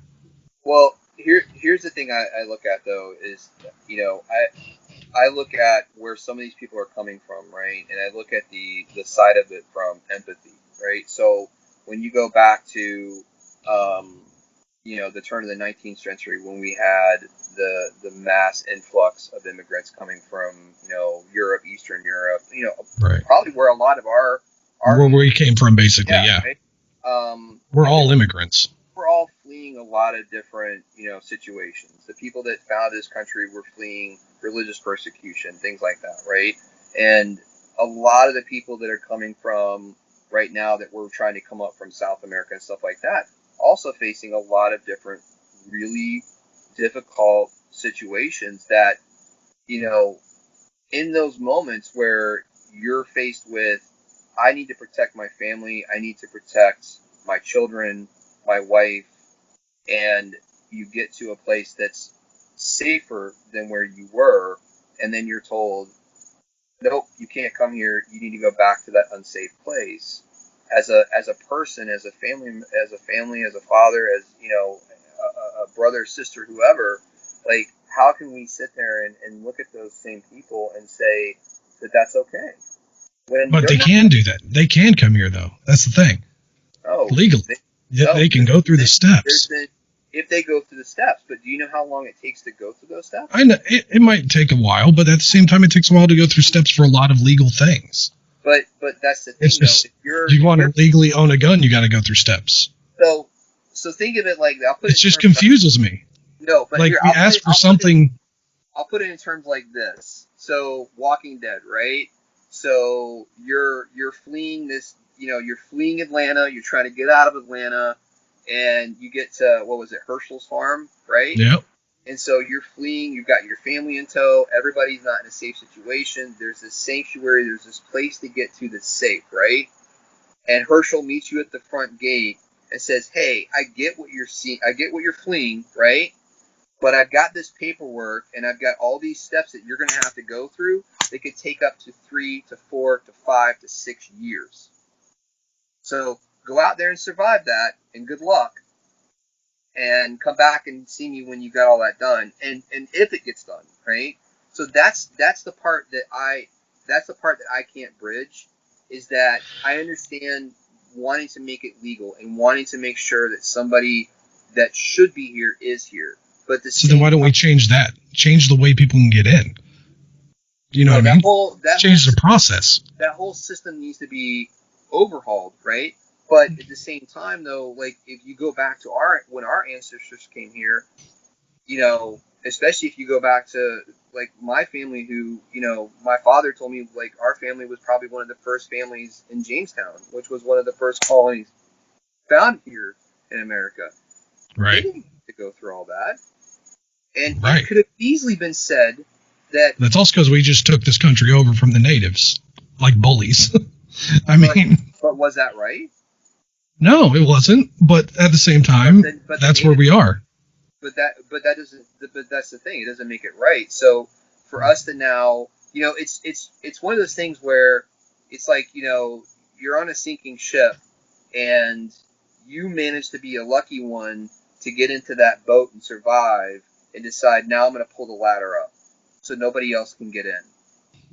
And it's like, you were fortunate. You got into that lifeboat, yay for you, right? But now you're going to pull up the life raft, you're going to pull up the ladder so nobody else can get into that boat with you.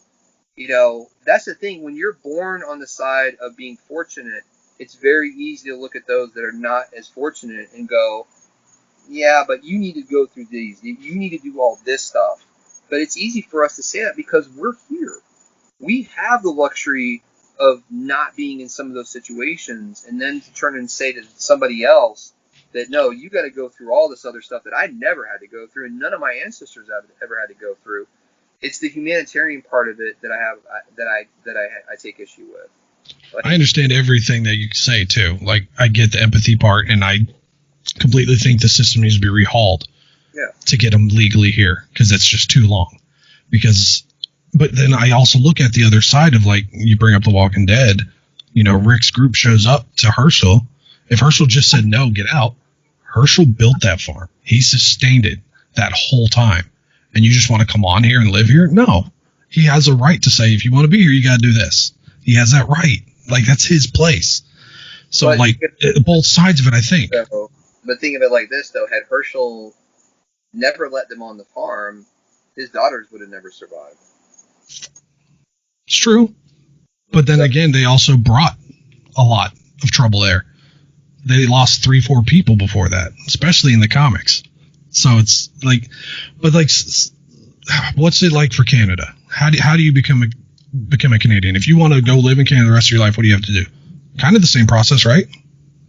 I would assume, but the thing is... But that's the thing, is like how bad America's getting.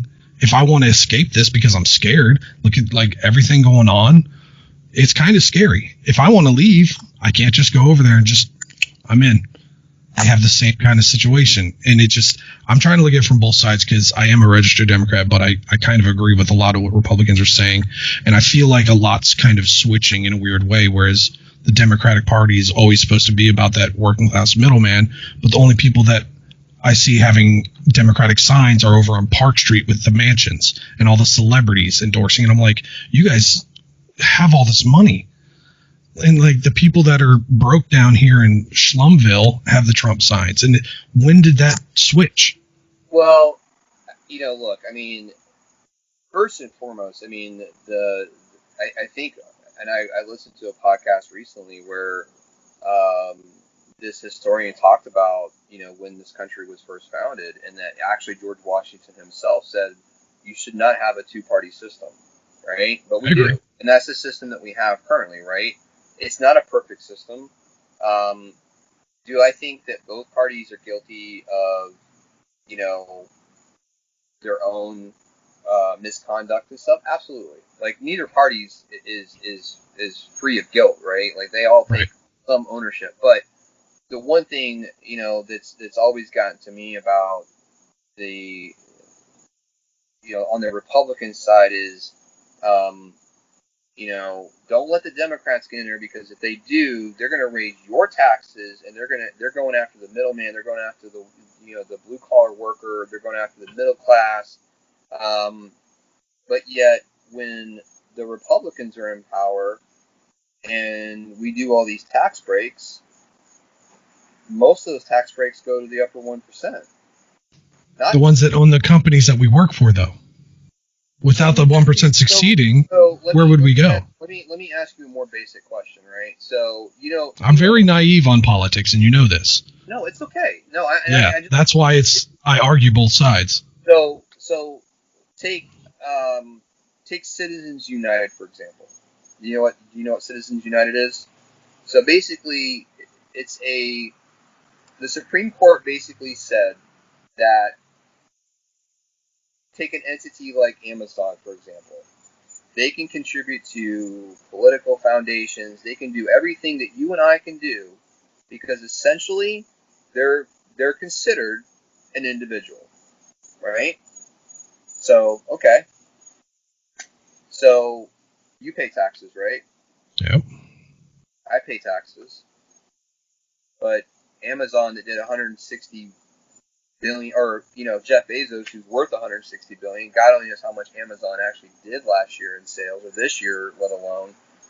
Paid zero. Big this year, right? Zero taxes. All those big companies, all those big corporations don't pay a dime in taxes.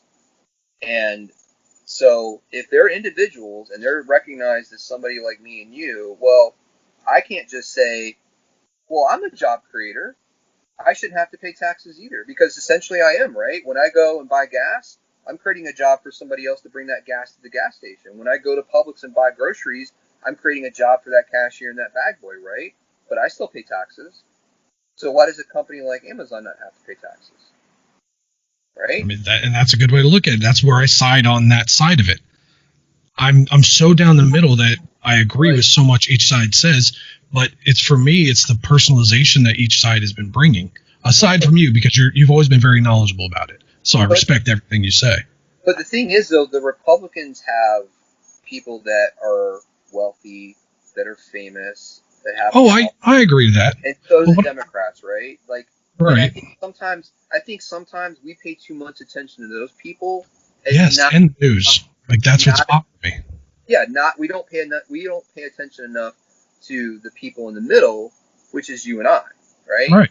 Actual common man, like not the guy that's living in a mansion, not a guy that drives a Ferrari. Like we are what the American people are, right? But I just first and foremost, I mean, when it comes to taxes on the road, that's another tactic that's used this year. Excuse me, sorry. Jesus. That's another tactic that's used by the Republicans, that if Democrats get in power, they're going to raise all these taxes on all these middle class people. And look, I mean, the middle class of what we think the middle class is not what the middle class was when my father was growing up, right? Or my grandparents. Like, jeez, sorry, I'm allergic to politics, bro. I'm telling you. I guess. But yeah, this thought that if Democrats get into power, that all of a sudden all these taxes are going to raise on these poor people and everything, and then they're going to suffer because of that. Like most of the time when Republicans get into office, All the tax breaks go to the upper 1%. They go to the corporations, and that's money that should be, that's tax money that can be funneled back into social programs, that can be funneled back into our infrastructure. That's not, and I'm not okay with that. Right. And like Biden wants to, he wants to take off the cap for Social Security. So right now, I think anybody that makes over $400,000 a year or something like that, they pay no money into Social Security, right? So think about that for a minute, right? So Jeff Bezos, when he reaches retirement age, he can actually draw on Social Security legally, but he's paid nothing into Social Security now for many, many years, right? So what Biden wants to do is, if you make from 0 to 150, you pay your taxes that you pay right now to Social Security. Between $150,000 and $400,000, though they don't pay taxes on Social Security, and then after $400,000, making $400,000 a year, you now start to pay back into Social Security, right? That now is going to give more money to Social Security, so that when people like you and I go to retire, it's still there. Because right now, at the rate it's going, there's not going to be any money left over. So somebody's making $500,000, $600,000, $800,000 a year to pay what you and I would normally pay into, the percentage into, paying for Social Security. I don't think that's a big ask. Right. I don't either. Again, like I said, it's just, for me, it's a personal decision of how and like I said, perception, the way Biden's been perceived to me through his past. And I'm very uncomfortable with how he acts being the father of a little girl. It's very inappropriate, and it's undeniable to me. And I don't think can't the same argument be made with Trump, though. Not to me. I mean, he's been inappropriate with women. Yes, but it's not of that age. That we know of. 8 to 11, exactly. But that's another thing, is how many things of Trump has said and it comes back with that we know of. Well, show me the proof, and then I'll show me the video, audio proof. But here's something we can probably agree on, right? So, in the time that we've known each other, right?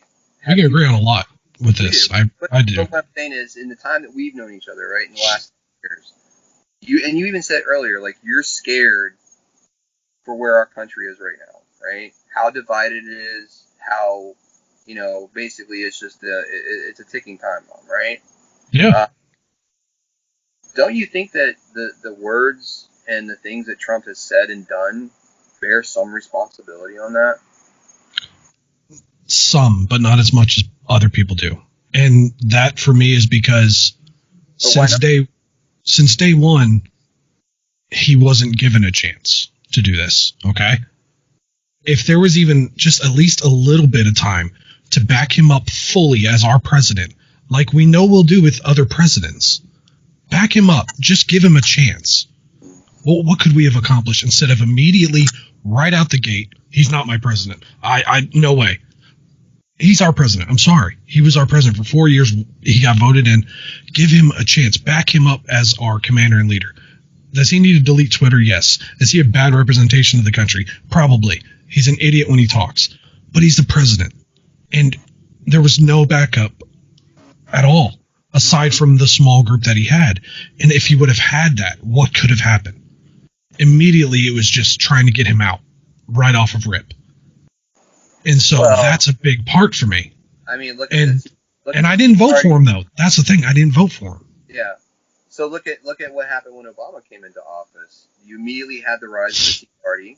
You had multiple people saying he's not my president. You had multiple people saying he's a dictator, he's an authoritarian, like all the same things, right?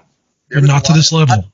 A lot of the same similarities could be said that Obama wasn't. Look, first and foremost, if Obama did half the things that Trump has said or done, you talk about like people turning on people, like it would be far worse if Obama said it, if Obama did it. The world's different now, though, than when Obama was in office. There's a lot more of this gimme attitude and my way attitude that I feel like that's what I'm scared of is, will it end if Biden wins? Yes, because people will, it's just hard to think that it's not fair that if Biden wins, it'll all end. Why can't we support everybody and give them a chance? Give him a year. If they would have given him the first year, let's back him up. No, instead we have to argue with him. And I'll say the same for Obama. Why would we go right against him? It sucks. This is the commander in charge, man. And that's not a Republican Democrat thing for me. It's a human thing. Whoever wins, that's our president. And do I think over the past 4 years Hillary would have done better? No, I really don't. But that's a personal thing. And yet I'm a Democrat. I didn't vote Trump. But I don't think she'd have done better. But there wouldn't have been all this. People would have been behind her more than they were him, because it's him, and it sucks that we didn't even give him a chance. So look, I mean, 60 million people voted for Trump in the last election, right? That's a big number, right? He gained more followers since then. There's been a lot over. But, here's the thing that always got me about Obama, right? How, everybody compared him to a dictator and all that stuff, right? And I always thought that was kind of funny, because I'm like, I don't think these people have really looked at history and really kind of get the idea of what a dictator is, right? And there's a lot of things that Trump did early on before he was elected president, right? That only authoritarian dictators do in other countries, right? So one of the common things that happens in a lot of other countries when there's elections is that the other person in the other party will, in some way or another, say, I'm going to imprison or I'm going to lock up my opponent. And they have. I mean, they actually have in some of those situations, right? And even before he was elected president, he's getting them to chant at his rallies that she's a criminal, lock her up, all this, right? So had she become president, right, you've got 60 million people that follow him that are now chanting and believe in that and believe that she's a criminal and believe that she should be locked up. Would they be supporting her? Would they be behind her? Would they be, hey, that's commander-in-chief, I got to follow her now? No, they wouldn't have. I know, and I agree with that. That's why I'm saying that, my mindset is very unique. But what I'm saying is that even before he was president, he was more worried about dividing us than uniting us. And that's the problem that I have. Is it's not, we can have a difference of opinion. We can have a difference of who should pay taxes and who shouldn't and all those things, right? But me and you are probably a very rare scenario right now where we can sit down and we can have dialogue about it. We can, we can debate it. We can even disagree about it, right? But we're still going to remain friends after. Exactly. We respect each other and we care about each other, right? There's a lot of people in this country right now that don't feel that way. And that's on both sides too. It sucks. Republicans but that look at other Americans as enemies. And you just take this recent scenario where the governor of Montana, the FBI, stopped a plot to kidnap her by this militia group that, by the way, also was part of the militia group that stormed the governor's mansion in protest of the lockdown, right?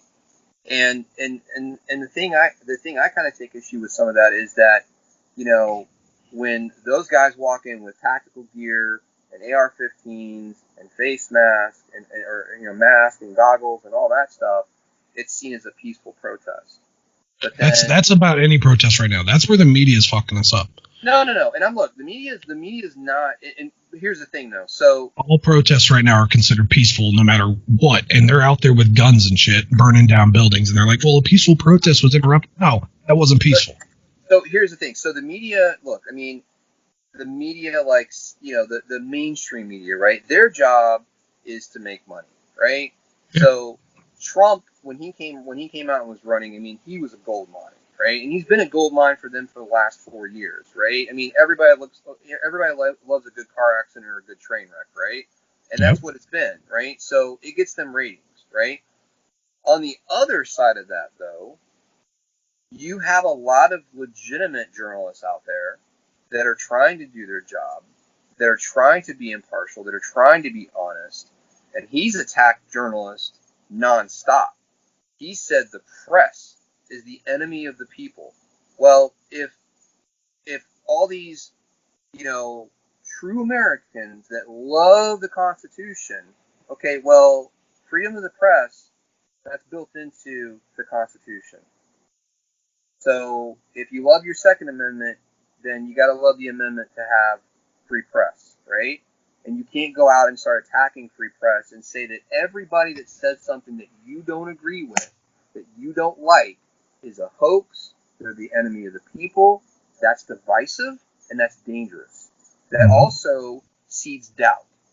And that creates an environment where no one believes anything, even facts, even science, even things like COVID, because you have now poisoned that well so much that nobody believes anything because they think everything is fake. They believe everything is a conspiracy.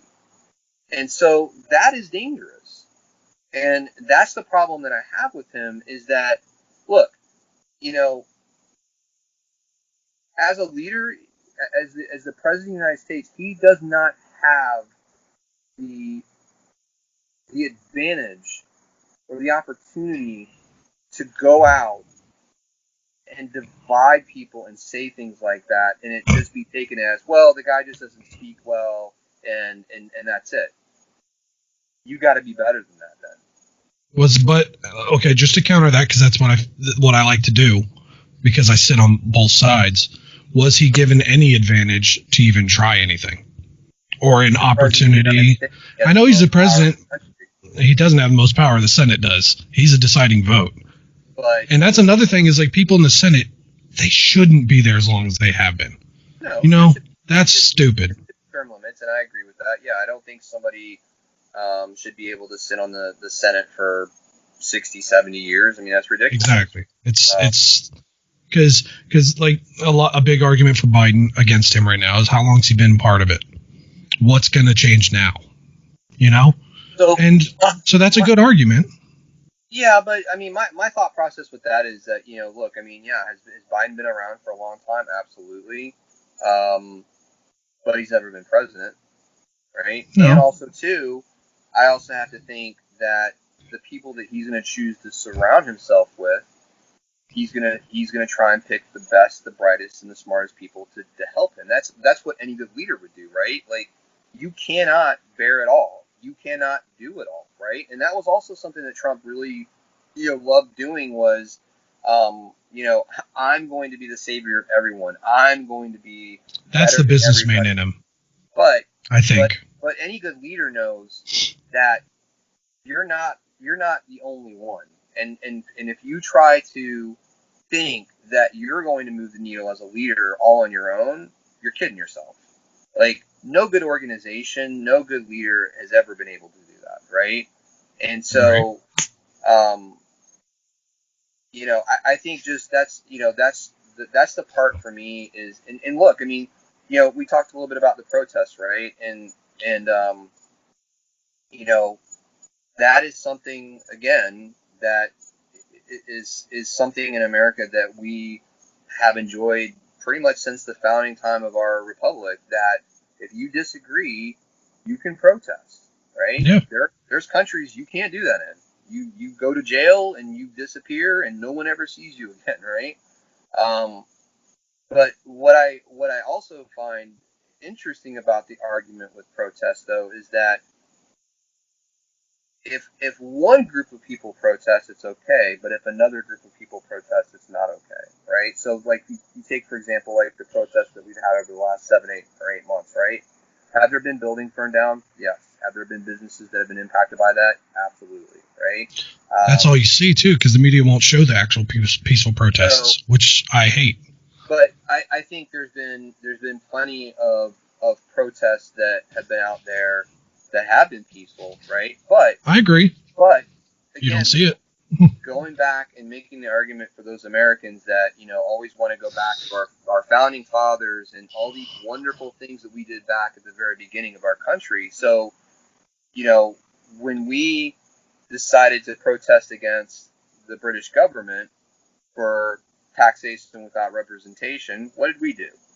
We went and dumped all the tea into the river, right? Right. We disrupted the financial system of the British, and it wasn't just tea. At that time, the taxation on Americans was really bad. Like, you couldn't actually make your own clothing here. Everything had to go through the British government, right? So they did protest, but it was only until they started to disrupt the economic process that the British took notice. And then also too, on top of that, when all that was happening, there was a protest that happened where one of the protesters threw a snowball or a rock or something like that at a British soldier, and 7 or 8 Americans were killed because of it, right?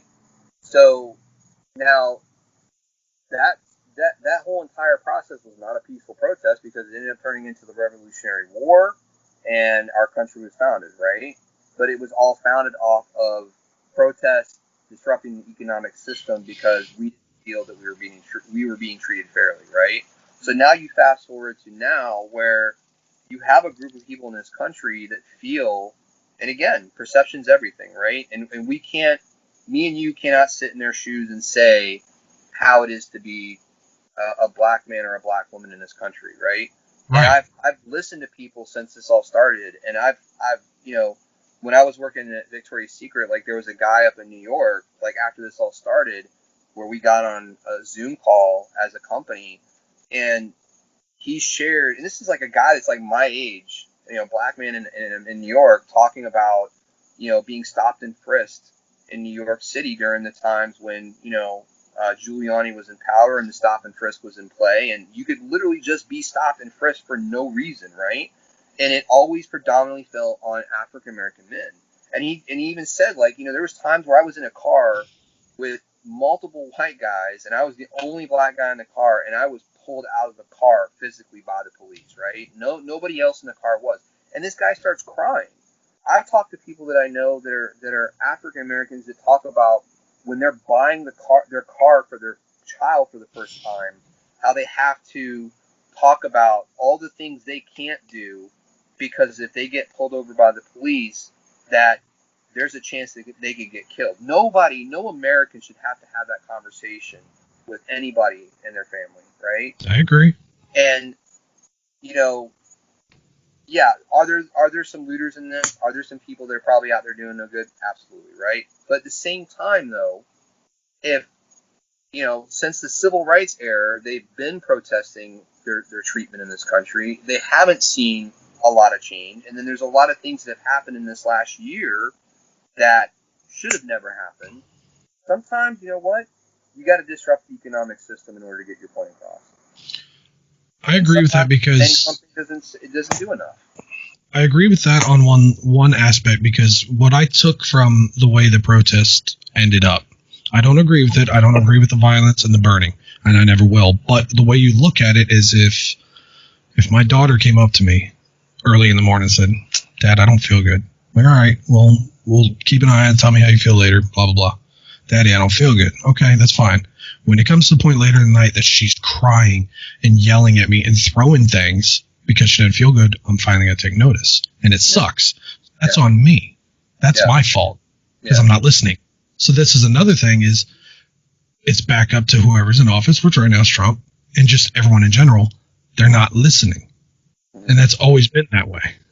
So...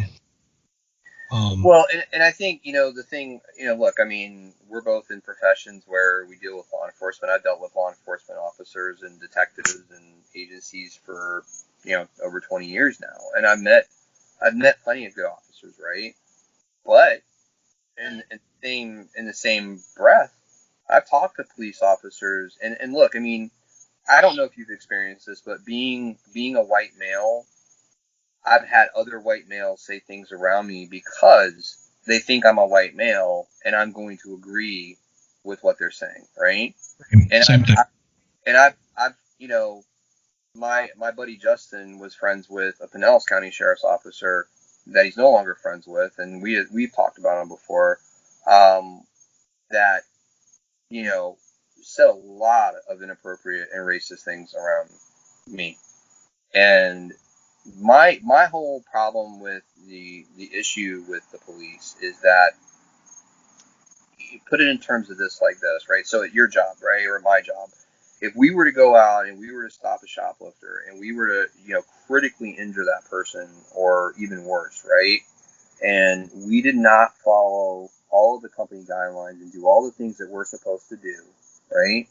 We would not have a job, period. Right. CEO, other APs, everybody else in our industry would not rally around us and would not defend us, right? Because we're wrong. We did not follow the rules, right? So the problem I have with some of these things with police officers is that when there's police officers that go out there and do something they should not do, all those good officers that are deciding, okay, I'm going to rally around that person and protect them simply because they wear the same uniform as me, that's not right. If they're wrong, they're wrong. You condemn it, they get punished, and guess what? If you're not going to follow the rules as a police officer, you don't get to be a police officer. Period. And that's the problem I have with that. And accountability, and yeah, I mean, look, it sucks. There's a proposal that they I think the Democrats have put forward that they want to have a database for police officers that have had to be disciplined for certain things, right? And look, I mean, you look at the officer that killed George Floyd. He had multiple things against him, and nothing was ever done. So, I'll go back to my days when I was working at Bell's. I interviewed a guy for a position. I'm talking to him. He's getting comfortable with me. He worked at a jail up in, I think it was New York or New Jersey, and he made an offhanded comment about, oh yeah, I had to deal with a lot of violent prisoners, but sometimes I would just take care of that around the corner. I didn't put up with that stuff. I'm like, well, that's got my interest. So I went home that night and I Googled his name, and he was fired for beating up prisoners in areas of the jail that didn't have cameras. Now I don't know the story behind why the fight started or everything else, but they obviously did their investigation. They obviously found that what he did was wrong, and he's no longer in that system. So why is it that we would allow a police officer who has even more authority, has even more of the ability to take a life, to continue to be reprimanded and corrected and reprimanded and corrected and still keep their job? That never any other profession. Like if a doctor ends up killing 3 patients, like he has to go before a medical board and he can lose his medical license and he can actually be removed as a doctor, right? So why is it that we go, okay, so this police officer just continues to make these same mistakes, but nothing ever happens? But yeah, going back to Trump, man, I just, look,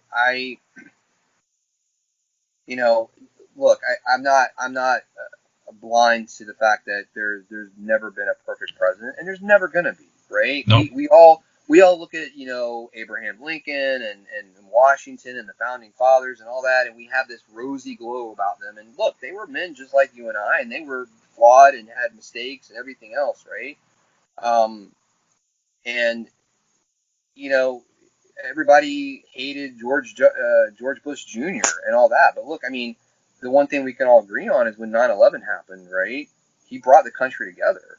Yeah. But at that point, it wasn't Democrat Republican, right? It was, we were all one, we were all in this together, and we were all going to heal together from this, right? And that's what it does. But look, whether you're given a chance or not, if I go and look, I mean, in my role now and in other roles where I've been a leader, like I've gone into positions where I'm not given a chance. I'm literally got people on my team that are going around me and calling my boss and, all kinds of craziness, right? But as a leader, I couldn't go, okay, so I'm going to, target them. I'm going to treat them unfairly. I'm just, I had to do the right thing every single time. And that was hard because there was a lot of times where I wanted to call them out on their bullshit. So with Trump, look, I mean, no president that's going to be elected into office is going to have everybody rally around him. And not everybody's going to be like, yeah, let's give this guy a chance, right? But at the same time, that's not an excuse for that person, for that president, to go, well, I never got a chance, so I'm just going to not do the right thing. Right. As the president, that's not an option. That's not an option to not do the right thing. And I don't think in the last 4 years, I don't think his agenda has been to bring us together. It's been to divide us. It's been to pit us one another. And because ultimately that's, it feeds his ego, and that's what that's dangerous.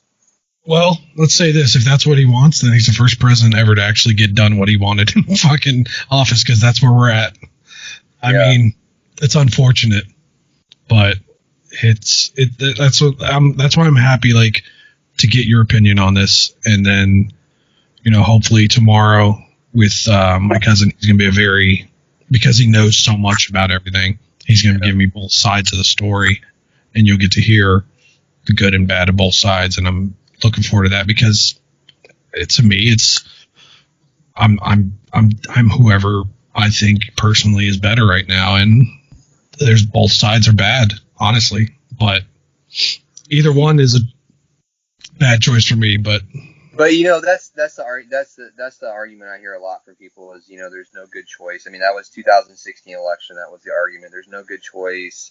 They're both bad choices and all that kind of stuff. And I always have jokingly used the analogy of, if you were buying a house and I took you into a neighborhood and said, this house right here, it's not the best house, right? It's a fixer-upper. It's not exactly what you want. It's a good starter home.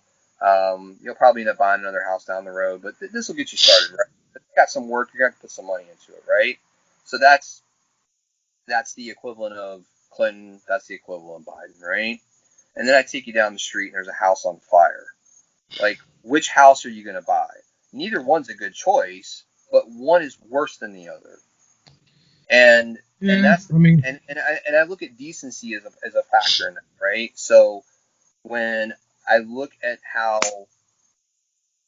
and look, I mean, our standing in the world is an important factor for me, right? Because, we are the superpower in the world, but that doesn't mean we're going to be the superpower forever. And if we don't have allies in this world, if we don't have people that believe in us and that don't want to work with us, that is going to make us less safe. That's going to make us a less powerful country. And I don't think that he's done a great job with trying to maintain those alliances and maintain those partnerships. I think he's divided those two. And he's erratic. And his behavior's erratic. And I think it worries a lot of people around the world of what is this guy going to do or say next. And, I mean, it's just, I mean, at the end of the day, man, I mean, I just think that, everybody's going to vote the way they're going to vote in this election. But, you said it earlier too, like,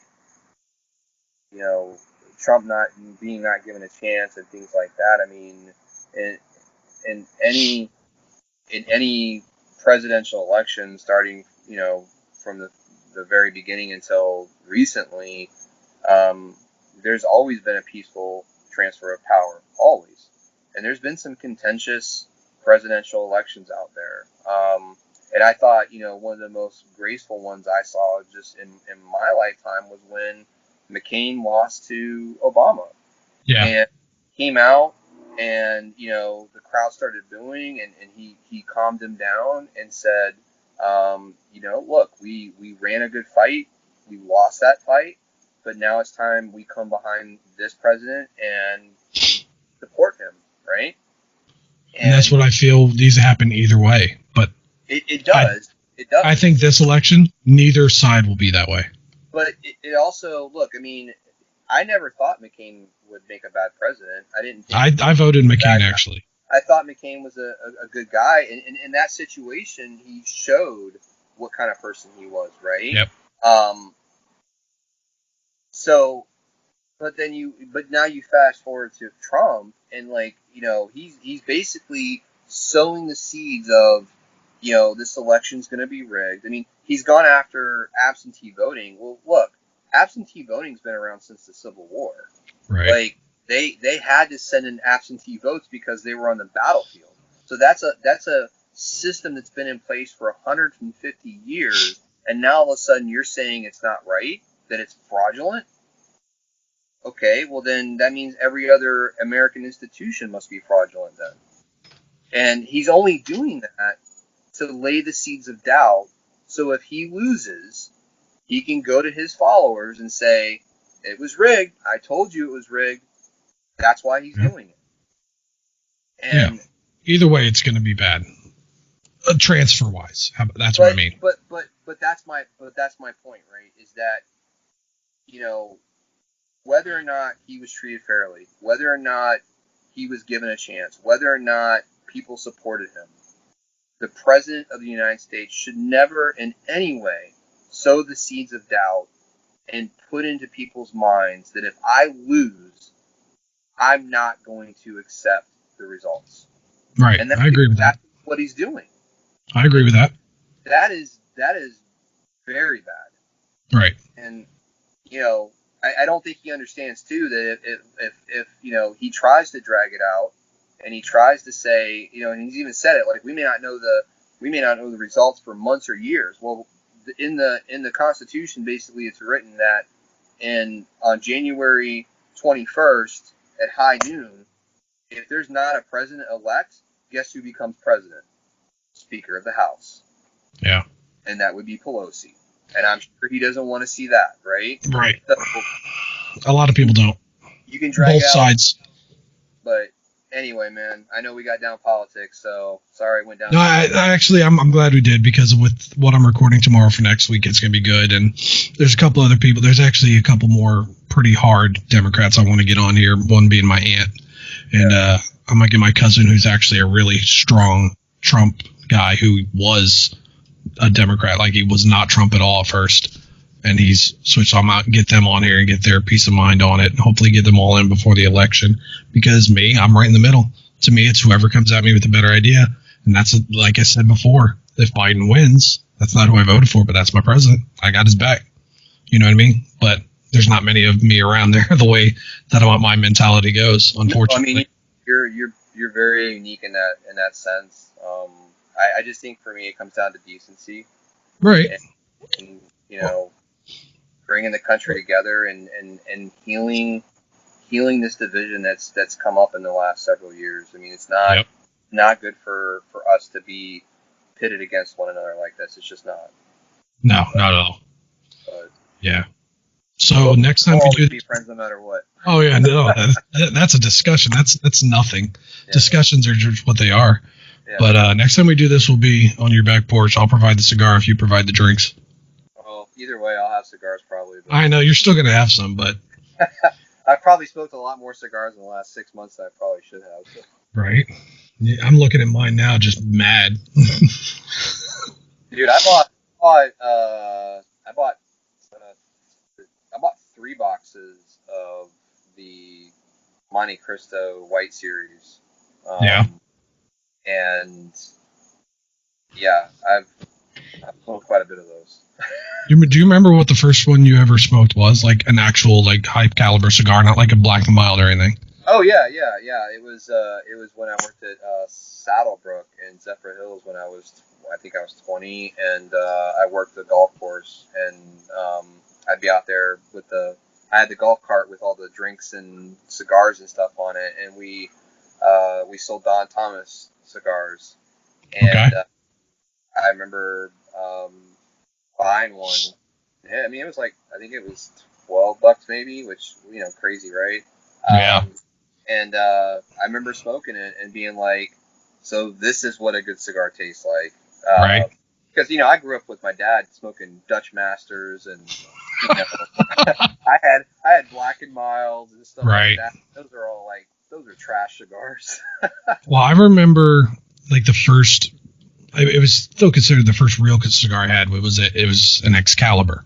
Yeah. And I had that a couple times, and I finally go to who is now my current cigar guy, and I go to him for the first time. I'm like, "You guys got any Excaliburs?" And he goes, "No." And I was like, "Hold on, what?" He goes, "Is that what you smoke?" I was like, "That's all I've had." He's like, "Hold on," and he grabs a 12-year Patel, a Rocky Patel, and changed my life.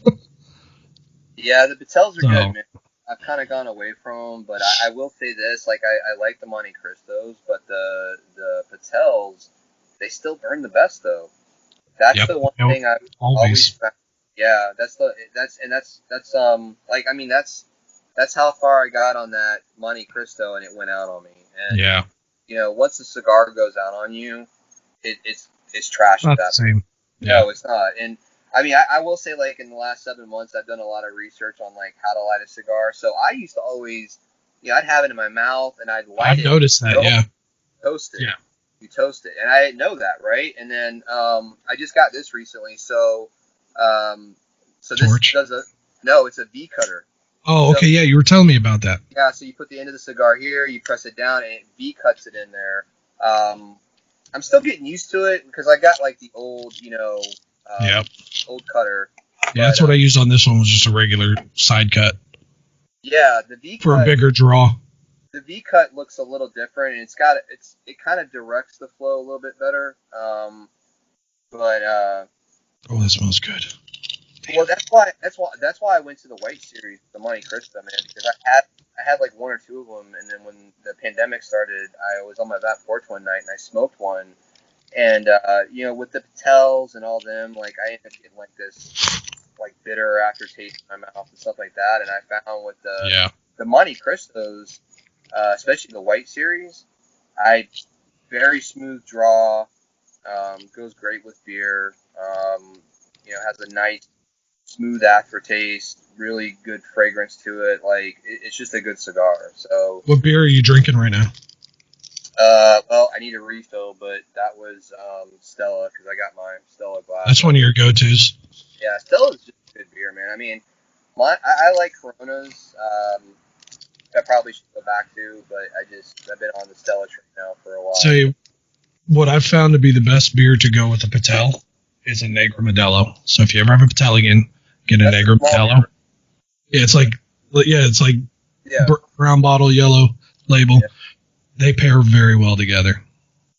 Yeah, I was doing the whole research of trying to find, because I actually subscribe to Cigar Aficionado now. Oh, I have it. I've been subscribed for about a year. Yeah. Yeah, I just started like 7 months ago. I've gotten like 3 issues, and they like, because I would, you know, I'm not a hard liquor guy, you know that, and yeah, I would love to be able to actually do like a whiskey or a brandy or something with a cigar, but that's the thing. That's the problem I've always had. Is to me, all liquor tastes like shit.